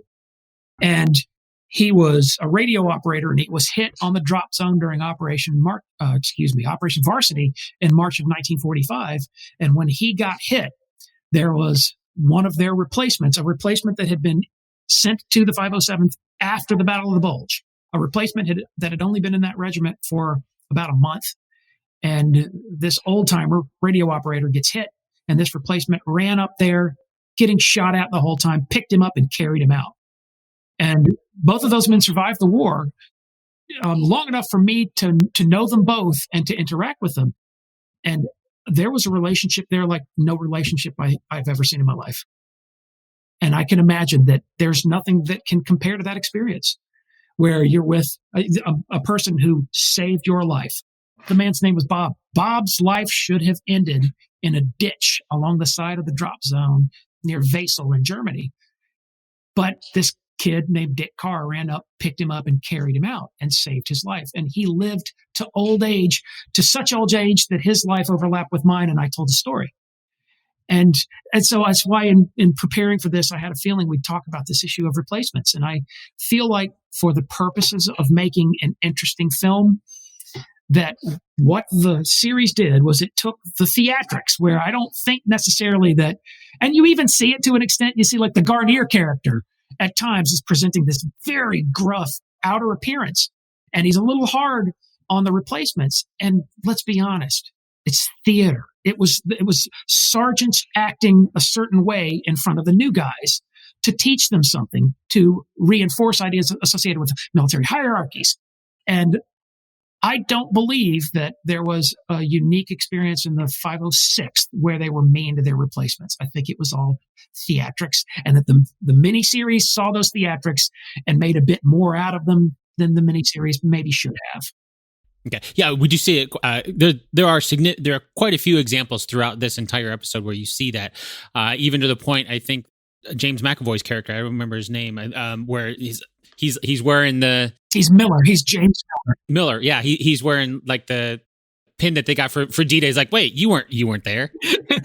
And that scene, I kind of love that scene, because this is going to take us now to exactly what we were just talking about a minute ago. In that, you remember the protagonist, the person that's pushing that in the scene is that it's Cobb. Cobb approaches Miller, and he was like, "So what you wearing there?" And he was wearing the Presidential Unit Citation, which the regiment was awarded for combat in Normandy, even though he was a replacement and he was not in Normandy. Nevertheless, he was in the regiment and therefore entitled to wear anything that anybody in the regiment was entitled to. So Cobb comes up to him and is like, "Were you in Normandy?" And he starts giving him trouble about it, to the point that you see Miller's character, James McAvoy, reaches up and kind of sheepishly removes it and takes it off. And then I think it's Randleman. I think it was Randleman. Yeah. Randleman comes up and goes, "Cobb, you weren't in Normandy either." Because Cobb got hit, and you might remember Cobb's wounded in the airplane, and Cobb sees no combat in Normandy, but he jumps. It's just that he sees no combat. And Cobb, what they do to Cobb is comparable to what they do to Sobel, and then what they will eventually do to Dyke in later episodes. And that is that throughout this, Cobb is kind of portrayed as being this caustic and pugnacious, mean guy that is kind of testy with everybody. And then eventually the Webster character will write about him after the war and describe him as being extraordinarily friendly. And so once again, I believe we have our screenplay writers, and episode 4 is Graham Yost and Bruce McKenna. Bruce McKenna, who, if there's anybody on planet Earth that knows how to put a story together, it's Bruce McKenna, for crying out loud. And they needed to develop tension and then provide resolution.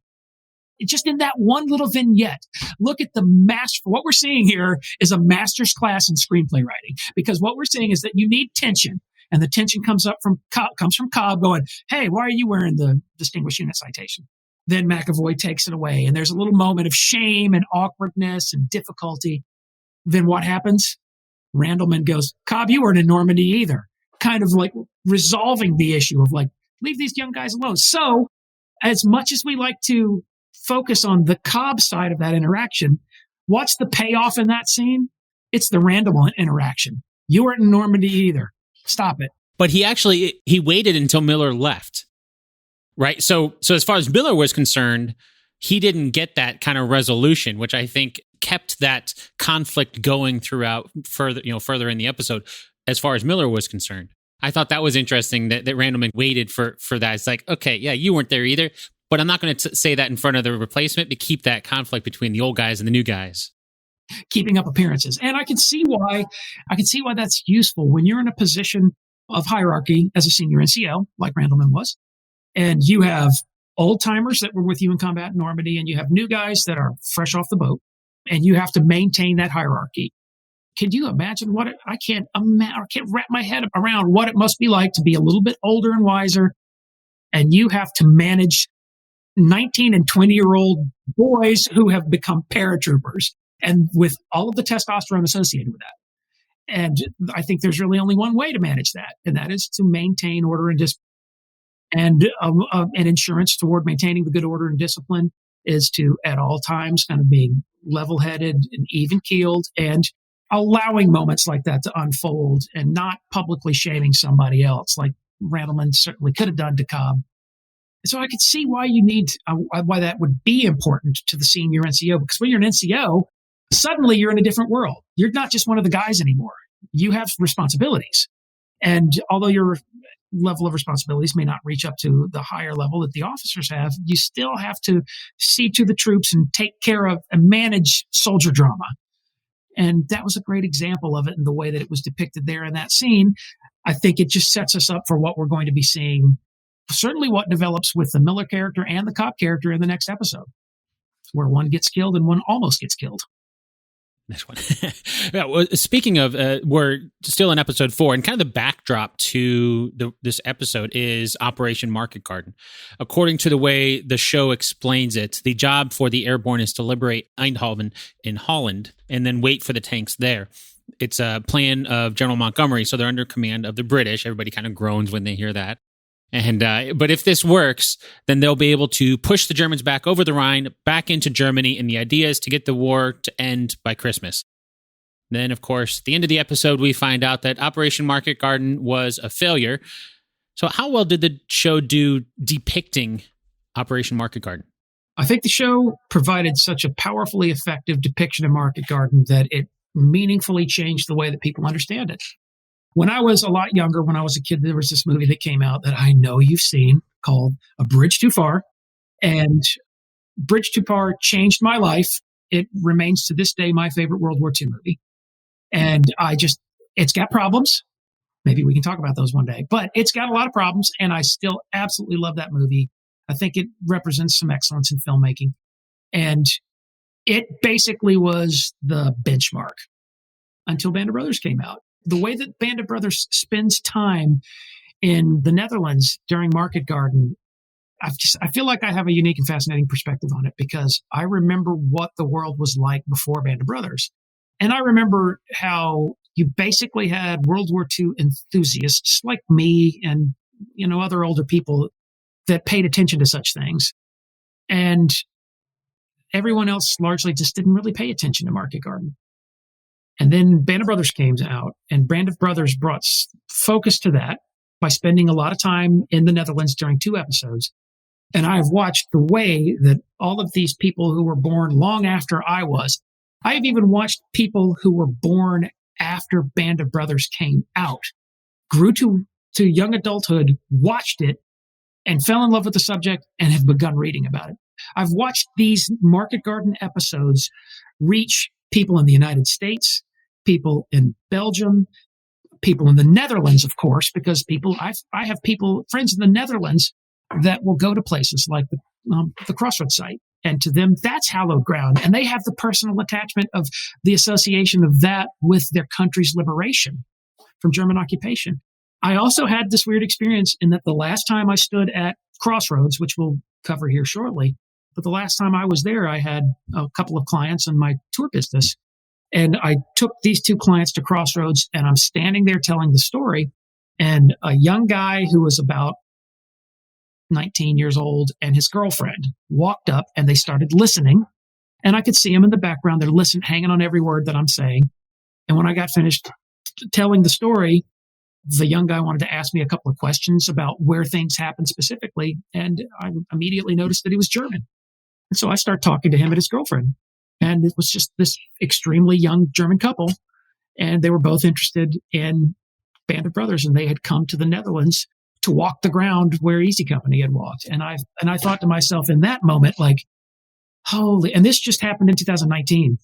And so I looked at that moment like, holy cow, here this thing is. I bet Bruce McKenna, when he sat down and wrote this episode, probably at some point in 1999, I wonder if he imagined a scenario in which his work would produce longevity like this. I can't imagine that anyone has that kind of an ego. I can't imagine that anyone is like, yeah, I'm going to write this scene and it's going to be so damn good. Germans are going to be gobbling this thing up in 20 years. I'm sure he didn't do that. But that's what he created. He created something that spoke to people so powerfully that even people from Germany are still talking about it after all these years. In the show, the way that we see it, we see the capture of Eindhoven happen is there's not a shot fired. There's parades in the streets. The Dutch are welcoming the Allies into town. And then later they run into the Germans in a town just down the road. What was Easy Company's part of Operation Market Garden? The 506th Parachute Infantry Regiment landed with the rest of the division on a series of drop zones and glider landing zones immediately to the north of the city of Eindhoven. And their immediate mission overall was to seize a series of bridges going over the Wilhelmina Canal and then move into and secure the city of Eindhoven itself, because the city of Eindhoven would be the first city reached as the ground force, the Guards Armored Division of the 30 Corps, moved up from the start point just over the Belgian border in a town called Lommel. As they moved forward, they would move first to the town of Eindhoven, and then beyond that, they would move to river crossings of the Maas River and the Wall River at Nijmegen, and then ultimately they would move to the crossing of the Lower Rhine River in front of the city of Arnhem, where they would link up with the British Airborne Division, the British 1st Airborne Division. Easy Company's critically important role in all of this was seizing the town of Eindhoven itself, and this is what's depicted. I was in Eindhoven the last time I walked in the streets of Eindhoven, which was that was September of 2019. It seems so long ago now. I tend to take my groups on a little bit of a walking tour around town, and around Eindhoven, there are these little markers, and I can send you a photograph of it if you'd like to cut away to show it. Just as another quick note, if you're listening to this and you want to see those photos that Marty is talking about, you can find those at basedonatruestorypodcast.com/182. basedonatruestorypodcast.com/182. There are markers in front of houses in this one housing area. They're pieces of brass that list the name of the person who lived there, the date that the Germans came in and took them and deported them into the concentration camp system, and then it lists the date that they were killed and the concentration camp where they were killed. And they're just all over the city. The Dutch people suffered miserably during the German occupation. And when you imagine things like that, when you think of the human experience of what the Dutch people went through, I feel like it helps you to understand quite a bit better the scenes that you're seeing in this episode, particularly the street scenes of the adoring public creating a traffic jam of humanity that the tanks can barely get through. And men making out with women and people being given food and people being treated like royalty. And I have to admit that I'm the big nerd that I quote Band of Brothers every now and then because that's what nerds do 20 years later. And one of my big quotes, and I say it every time I go to the Netherlands, is like, I quote Webster, who said, "They all speak English. They all love us. What a fantastic country." Because as you can tell, I've not had negative experiences in the Netherlands. I have actually a wonderful time there. And it's the funny thing is it brings me to a beef that I always bring up with the series. Although I shouldn't be too critical about this, but they kept saying Holland this and Holland that, and Eindhoven is not in Holland. Eindhoven is in a different part of the country.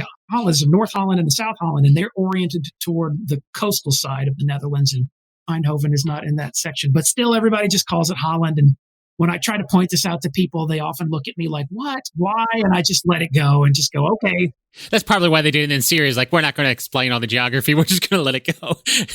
Yeah. Do you really need a pedantic nerd in there going, well, actually, the Holland part of the country is coastal. This part of the country is called, and you don't need that. But I do like to point that out sometimes when I feel like being difficult. That's great. Well, if we head back to the show, we're up to episode number 5 now, and this is Crossroads. Lieutenant Winters and a squad of men attack a German position. They manage to catch the Germans off guard at first, but more just keep coming and coming. I think someone mentions a whole new company of Germans are on the other side of the dike that they're attacking. So Winters calls in an artillery strike, which is then followed by German artilleries, and we end up seeing Easy Company fighting amid a barrage of explosions just going off everywhere. At the end of the fighting, we learn that the Germans had their 88s zoned in on the Crossroads, and they were lucky to get away with 22 injured and 1 dead. How much of that actually happened? This is perhaps the most historically accurate depiction of the series. So much is done right here that I struggle to pull out of it. Things that are wrong, and the things that I would pull out would just be petty, minor, and hardly even worth mentioning, because as you correctly indicate, this is depicting a series of events that unfold in this area on a blocks just on the south side of the Lower Rhine River between a town called Van Dijk and a town called Hetteren. And it's all built around this action that takes place on October 5th, 1944. And I think there's something masterful about what goes on here. Eric Jendresen wrote this episode, and I think wrote it extremely well because, as you know, it starts off. I mean, I think it might be, I've already identified what I think is the most powerful episode conclusion of the series. I think this is the most powerful episode opening of the series, because you remember how after it goes through the veteran interviews, you get black screen, and what does it fade up to? Heavy breathing and running. And suddenly I was like, oh, something's going on here. And it's the depiction of this charge that Dick Winters led on October 5th toward the positions, the German positions near Hetteren, where we believe was probably 2 companies of Waffen-SS Panzer Grenadiers who had been ferried across the Lower Rhine River and had reached this ferry landing and were assembling probably for a further attack. What it looks like now is that the Germans had this big plan for an overall attack toward and into not just the command post area and the positions of the 2nd Battalion of the 506, but maybe even toward the regimental command post of the 506, which was at a place called Schronelocht, which is what's depicted at the opening. You know, Winters and Nixon and a few other men are summoned to the regimental headquarters when Winters is reminded, I need you to finish that after action report for the October 5th action from Colonel Sink. And then we're back to, what is it? We're back to what should be the most boring and dumb thing ever depicted in a series. And that is a guy who's not even a good typist trying to like single punch type, punching out this after action report. And if somebody had told me before the series came out, hey, you're going to get to episode 5 and it's all about this guy writing an after action report, I'd be like, really? Really? What moron came up with that? And Tom Hanks directed it. Eric Jendresen wrote it, and I struggled. This might be my favorite episode of the series because it's, I think, perfection in storytelling. The typing out the after action report creates the opportunities for flashback, flash forward, and it's all done with, you're seeing people that are at the top of the trade presiding over telling this story. And I think this story might be the best story told in the series because it's telling the story of what Dick Winters did on October 5th, when he was confronted with a series of circumstances whereby he was, like he had been presented with at Carentan back in episode 3, Winters is confronted now with, all right, I have no other option. This is what we do. You've already set the stage, but to keep it, short and to the point, what had happened was the Germans ferried these Waffen-SS troops across the Lower Rhine River, and these two companies were in a position to where they could have severed the 2nd Battalion of the 506th from the regimental headquarters. In other words, if they had managed to organize and launch an attack south, they would have cut off the 2nd Battalion of the 506th from the rest of the regiment. And if that had happened, the 2nd Battalion of the 506th would have been left with no alternative but to begin to withdraw. If they didn't do that, it could easily have been destroyed or forced to surrender. And so this is bad guy taking the ball and going on the offensive. And bad guy had a pretty darn good plan. And the plan was ferry the men across the river in the darkness of night in such a way that the Americans aren't aware of it, and then throw two companies at him. And I should mention this. Winters and the men of the 2nd Battalion are spread out over an area that's basically too big for them at this point, because by the October time period when E Company is fighting on the island in the Netherlands, the 506th itself had lost 40 officers and 293 enlisted men in combat. So they're taking serious losses. The regiment was now down to 119 officers and 1,800 men. The regiment is, at this point, because of combat attrition, under strength. And so the 2nd Battalion gets pushed up toward the river at this town called Randijk, and the 2nd Battalion doesn't have enough people to guard the real estate that they're supposed to guard. And so Winters does this with a series of outposts and with patrols. And one of these two-man patrols, before midnight on October 4th, 1944, they walk up on a German position. There's an exchange of fire. Hand grenades are thrown. One man is wounded. They pull back to Randijk. And when they get to Randijk, Winters immediately responds by organizing a force of men. They move toward the position where this exchange of fire happened. Winters realizes what he's up against. He sets mortars back. He sets up the light machine gun section, and he moves men across the road, lays out their target and how they're going to engage the target. Just because they were, slightly fortunate, the enemy was presenting an easy target, because you might remember from the series, the enemy was sort of men assembled around a machine gun that was firing to the south. And as they were firing, they made themselves, quite conspicuously visible in the night. Winters organizes the attack. They hit him hard. Winters comes up with an extraction plan. So he's not just there in position to hit them, but then he has laid out a plan for how he can get everyone out. And that is that as soon as they opened fire, the mortars would then provide a cover for them as they withdrew. And they hit the enemy by pushing way forward in of course, the black of night. They hit them. The mortars begin firing. They then pull back to this designated fallback point near where the mortars were, in this ditch along the side of the road near this crossroads. And when Winters pulls everyone back to there, they have engaged the enemy effectively and they've fallen back. It's still before dawn. This is the point at which Winters loses Dukeman. You might remember that's meaningfully depicted in the series. And they wait out the dawn. At dawn, what becomes automatically obvious to Winters is that the position he had put his men in, and keep in mind, he's got a force of about 35 men, and he's about to go up against two companies. So the enemy has overwhelming numerical superiority at this point. Winters, and as the sun begins to rise, he realizes that where this ditch is that to his right is this road. That's a high road that's functioning. There's a road on top of a dike. And in front of him is a dike. The enemy's on the other side of that dike. Winters realizes as soon as the sun's up that, where I am now, as soon as the enemy starts to figure out what's going on, he's going to realize that he can easily move behind the cover of these dikes and outflank me where I am now. If I sit here long enough, he's going to figure it out and he's going to hit us and we might not survive it.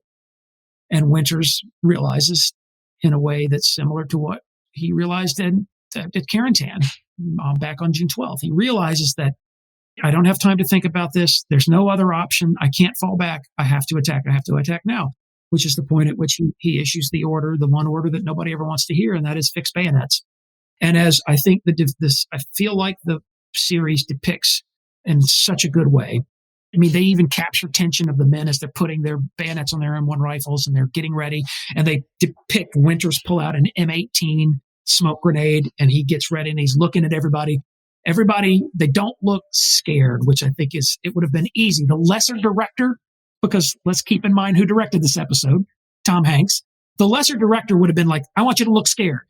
They could have overacted that easily. But instead, what Hanks did is he had them look like Okay, like deep breath. Look like deep breath, like, here we go. You're not scared. You're ready for it. But this is definitely a big deal. Take a deep breath.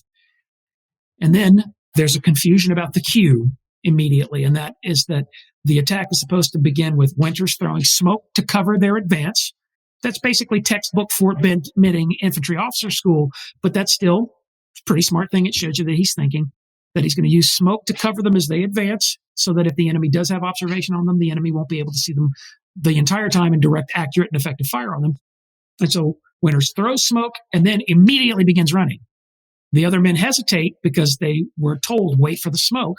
There's a little bit of a delay as the smoke grenade burns its fuse down. And as that delay unfolds, you see the rest of the men waiting back in the ditch.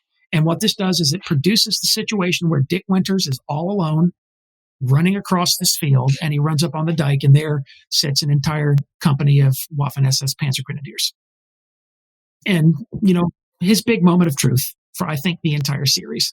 And that's the moment I think in that episode they focus on him running up on very young looking SS soldier and firing on him and killing him. And that's kind of a moment that I think we see a couple times, both in the beginning of the episode and then later towards the end as well. They replay that back. All right, it haunts Winters. It's doing something that I believe not many films have done. Most of the films in the post-Vietnam time period, full of disenchantment and cynicism, what they tend to do is they tend to depict, people in combat that you either have a conscience or you're an animal. You're sort of a bloodthirsty animal. But here what we have is we have an extremely competent warrior who has a conscience. And he's going to kill and destroy the enemy.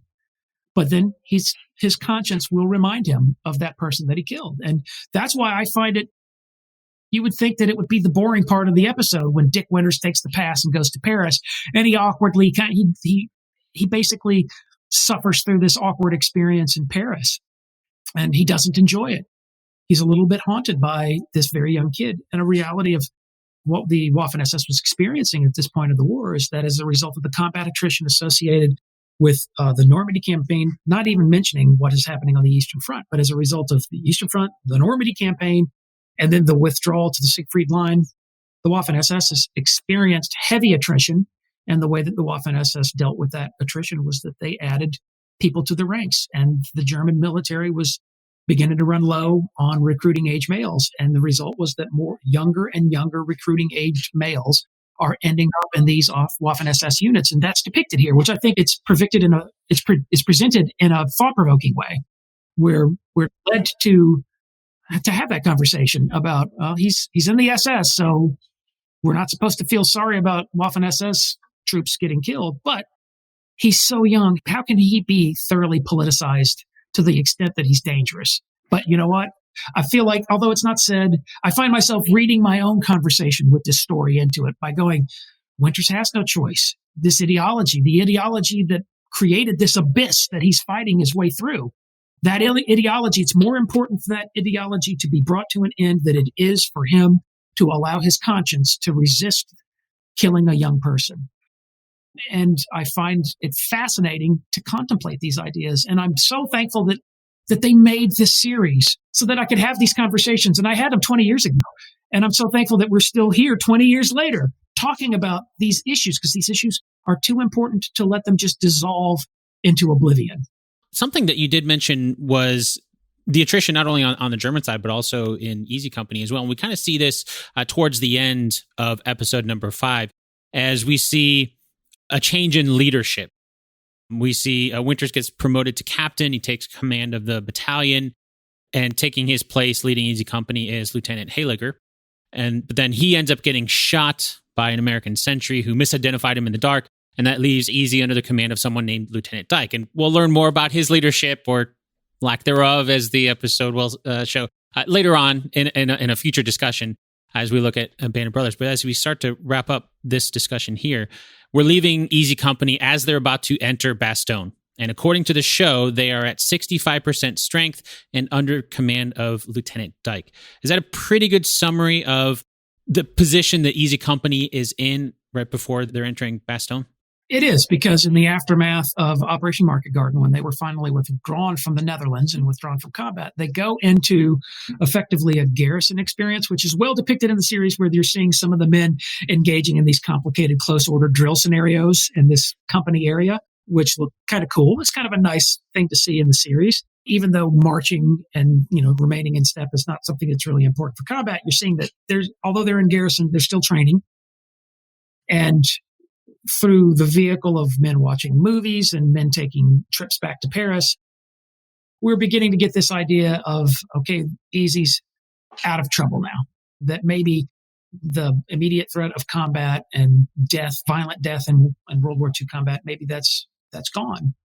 Only to then, at the end of the episode, we begin to see the sequence of events set in motion that will ultimately deliver the largest ground battle that the American military fought during the Second World War, the Battle of the Bulge. And it's fascinating to watch the way that Easy Company, even though it had been pulled out of combat after a period of intense attrition, the type of attrition, by the way, that airborne infantry was never supposed to endure. Airborne infantry was envisioned as being used tactically in major operations to secure immediate objectives and then pulled out. You even hear an acknowledgement of that in an earlier episode where they say, someone sardonically even saying, oh, just think, boys, we're going to put you in for 3 days and then we're going to pull you up. I think that was Lutz pretending to be the general, Colonel Stray or somebody who was like putting on the voice or something like that. Yeah. 3 days. It's Lutz and his impressions, which is something that happens throughout the series, which makes his character lovable, which makes his character, we consider the Greek chorus quality of these characters who pop in and out and give us parts of their personality. Lutz is this great character in that he's with us from start to finish, and he lightens the mood from time to time, and it's a great part of that character arc. Anyway, he's making fun of this whole 3 days in and out, and that's how they were supposed to be used. And when the 101st Airborne Division is pulled back, that's exactly what's supposed to happen. They're supposed to remain in garrison until the next big airborne operation. And unfortunately, the enemy gets a vote. And the enemy votes that, no, you guys don't get to go enjoy your past. You guys don't get to go enjoy a wedding in another country. You guys are still going to have to fight us. And what they're about to endure is, in almost every way, the worst ordeal that they will face during this story as we move toward the siege of Bastogne and the fighting that happens around Bastogne. And they pivot. Oh, my God. Of course, Tom Hanks is going to pivot nicely from the beginning of the episode where it's depicting combat on the island and at Crossroads. Of course, he's going to pivot to that, to garrison life, and then this looming beast that kind of comes up unexpectedly in this idea of the Battle of the Bulge. And he pivots to it nicely, of the men relaxing a little bit and the men gambling. They're showing people paying off debts from gambling. And we're seeing soldier life outside of combat. And then the reality of combat jumps back in. And the reality of the intense attrition comes back in with this scene that I still find hard to watch, the scene when Moose Heiliger gets shot. I find that hard to watch. That if anything, what it does is it shows you that the experience of combat in World War II, it doesn't matter how good you are. It doesn't matter if you're righteous or evil, if you're well-trained or inept. The experience of combat might just mean that you get shot by one of your own men. And I'm assuming that actually happened then? It did. Heiliger, luckily, he survived it. World War II was done for him. In fact, he survived until 2001. He survived long enough to see the episodes, in fact. But it's difficult to watch when he gets hit because it's depicted graphically and it's depicted with the right kind of effect. That moment it's not gratuitous. I feel like it says something powerful where it says something meaningful that gets paid off again in the later episode, in that, Heiliger gets hit. Winters and one of the other officers, who was it? Anyway, it doesn't matter. They rush to his aid after he's shot, and they administer morphine. And then you see a character that we're going to see more of, this character who is about to have his moment in the spotlight, Doc Rowe, who comes forward. I actually really love this moment of dialogue where Doc Rowe shows up and he takes Heiliger and they're putting him in the ambulance to take him away. He asks the officers, what did you give him? And they're like, we gave him this. And he was like, what do you mean you don't know? How much do you know? And they go, we think we gave him this. And right as they're slamming the doors of the ambulance, Doc Rowe looks at two officers and says, you are officers. You are grown-ups. You ought to know. And then he stormed off.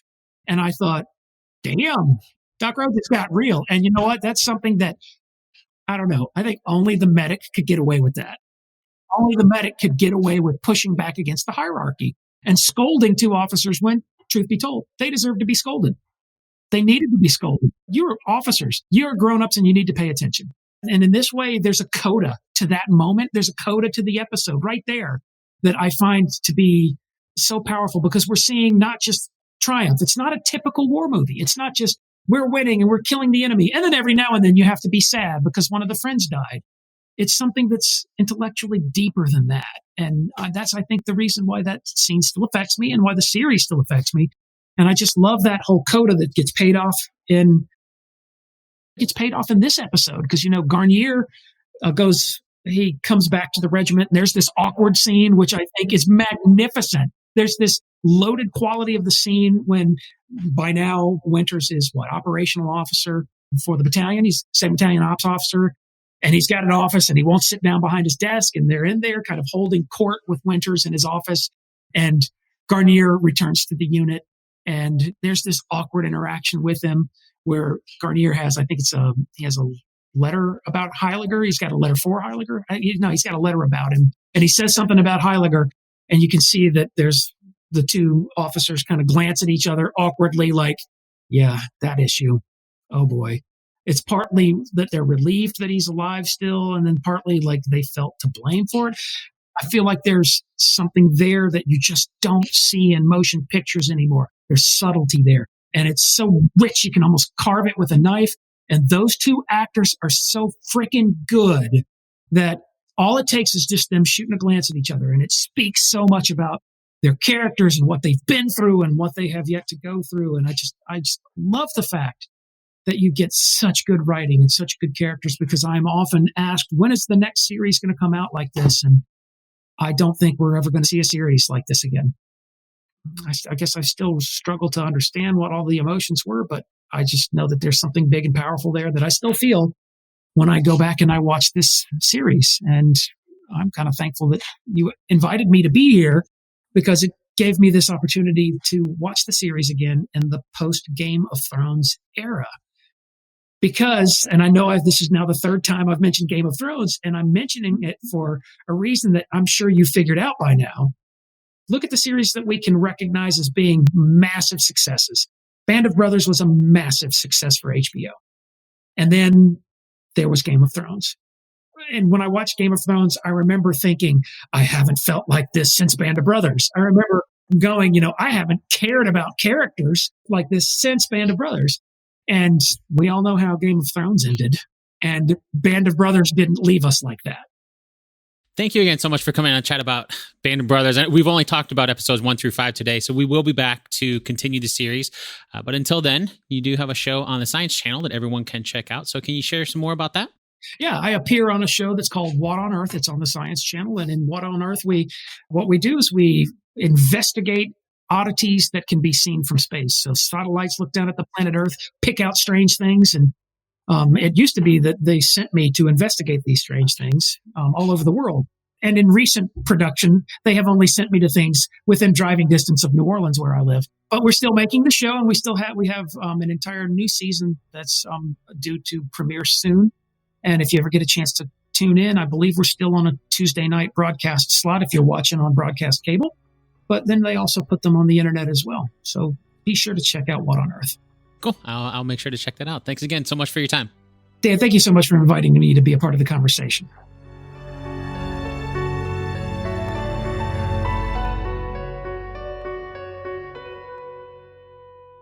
This episode of Based on a True Story was produced by me, Dan Lefebvre. I'd like to thank Marty Morgan once again for taking the time to help us separate fact from fiction in the first 5 episodes of HBO's miniseries Band of Brothers.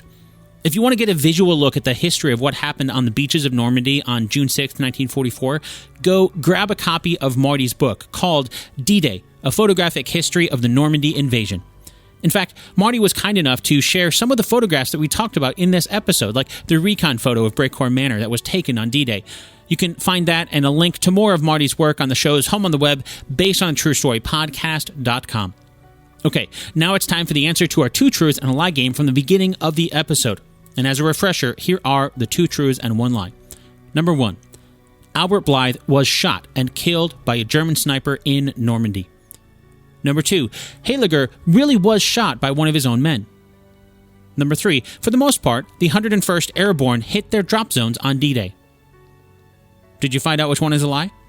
Let's count it down and start with number 3. For the most part, the 101st Airborne hit their drop zones on D-Day. That is true. As Marty explained, even though it is true that a lot went wrong with the drops on D-Day, and some people, like Dick Winters, did get dropped in the wrong place, for the most part, collectively, the 101st landed in their zones correctly. So what we see in this series is really just a small part of what really happened, and it's showing a part that just happened to go wrong. Continuing along to number 2, Heiliger was really shot by one of his own men. That is also true. Marty told us that even though World War II was done for Moose Heiliger after being shot by one of his own men in 1944, he did survive until 2001.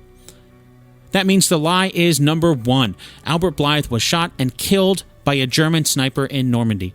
As Marty explained, in truth, Albert Blythe was wounded in Normandy, but he recovered and was discharged, then re-enlisted, and then was discharged and re-enlisted a third time. He actually died in 1967 and not in 1948, like the series says. That just about wraps up our time together today.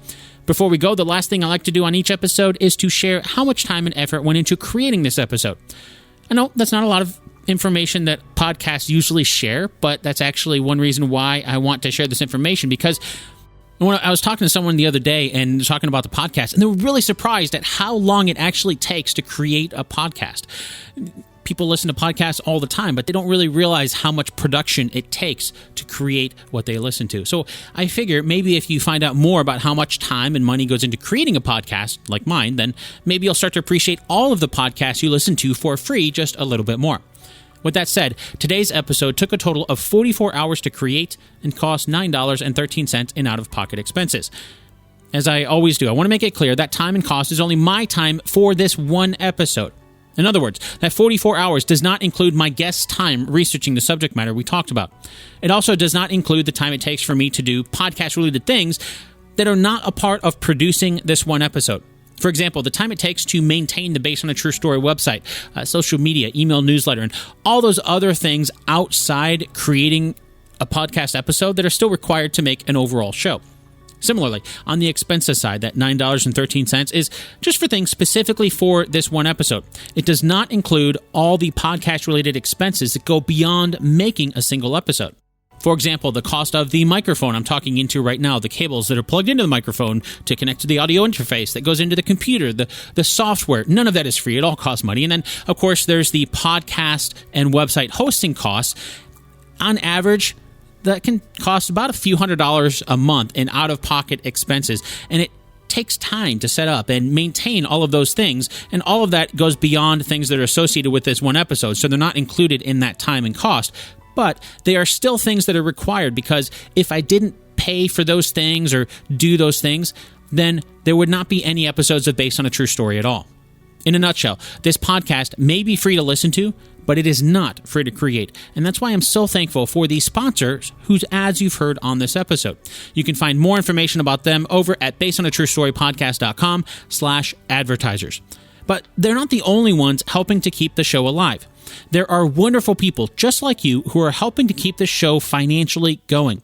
So if you enjoyed today's episode, I hope you'll consider helping to support the next episode at basedonatruestorypodcast.com/support.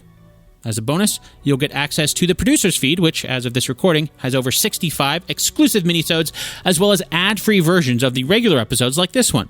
You can find out how to get access to all of that by supporting the show over at basedonatruestorypodcast.com/support. Once again, that's basedonatruestorypodcast.com/support. Until next time, thanks so much for listening, and I'll chat with you again really soon.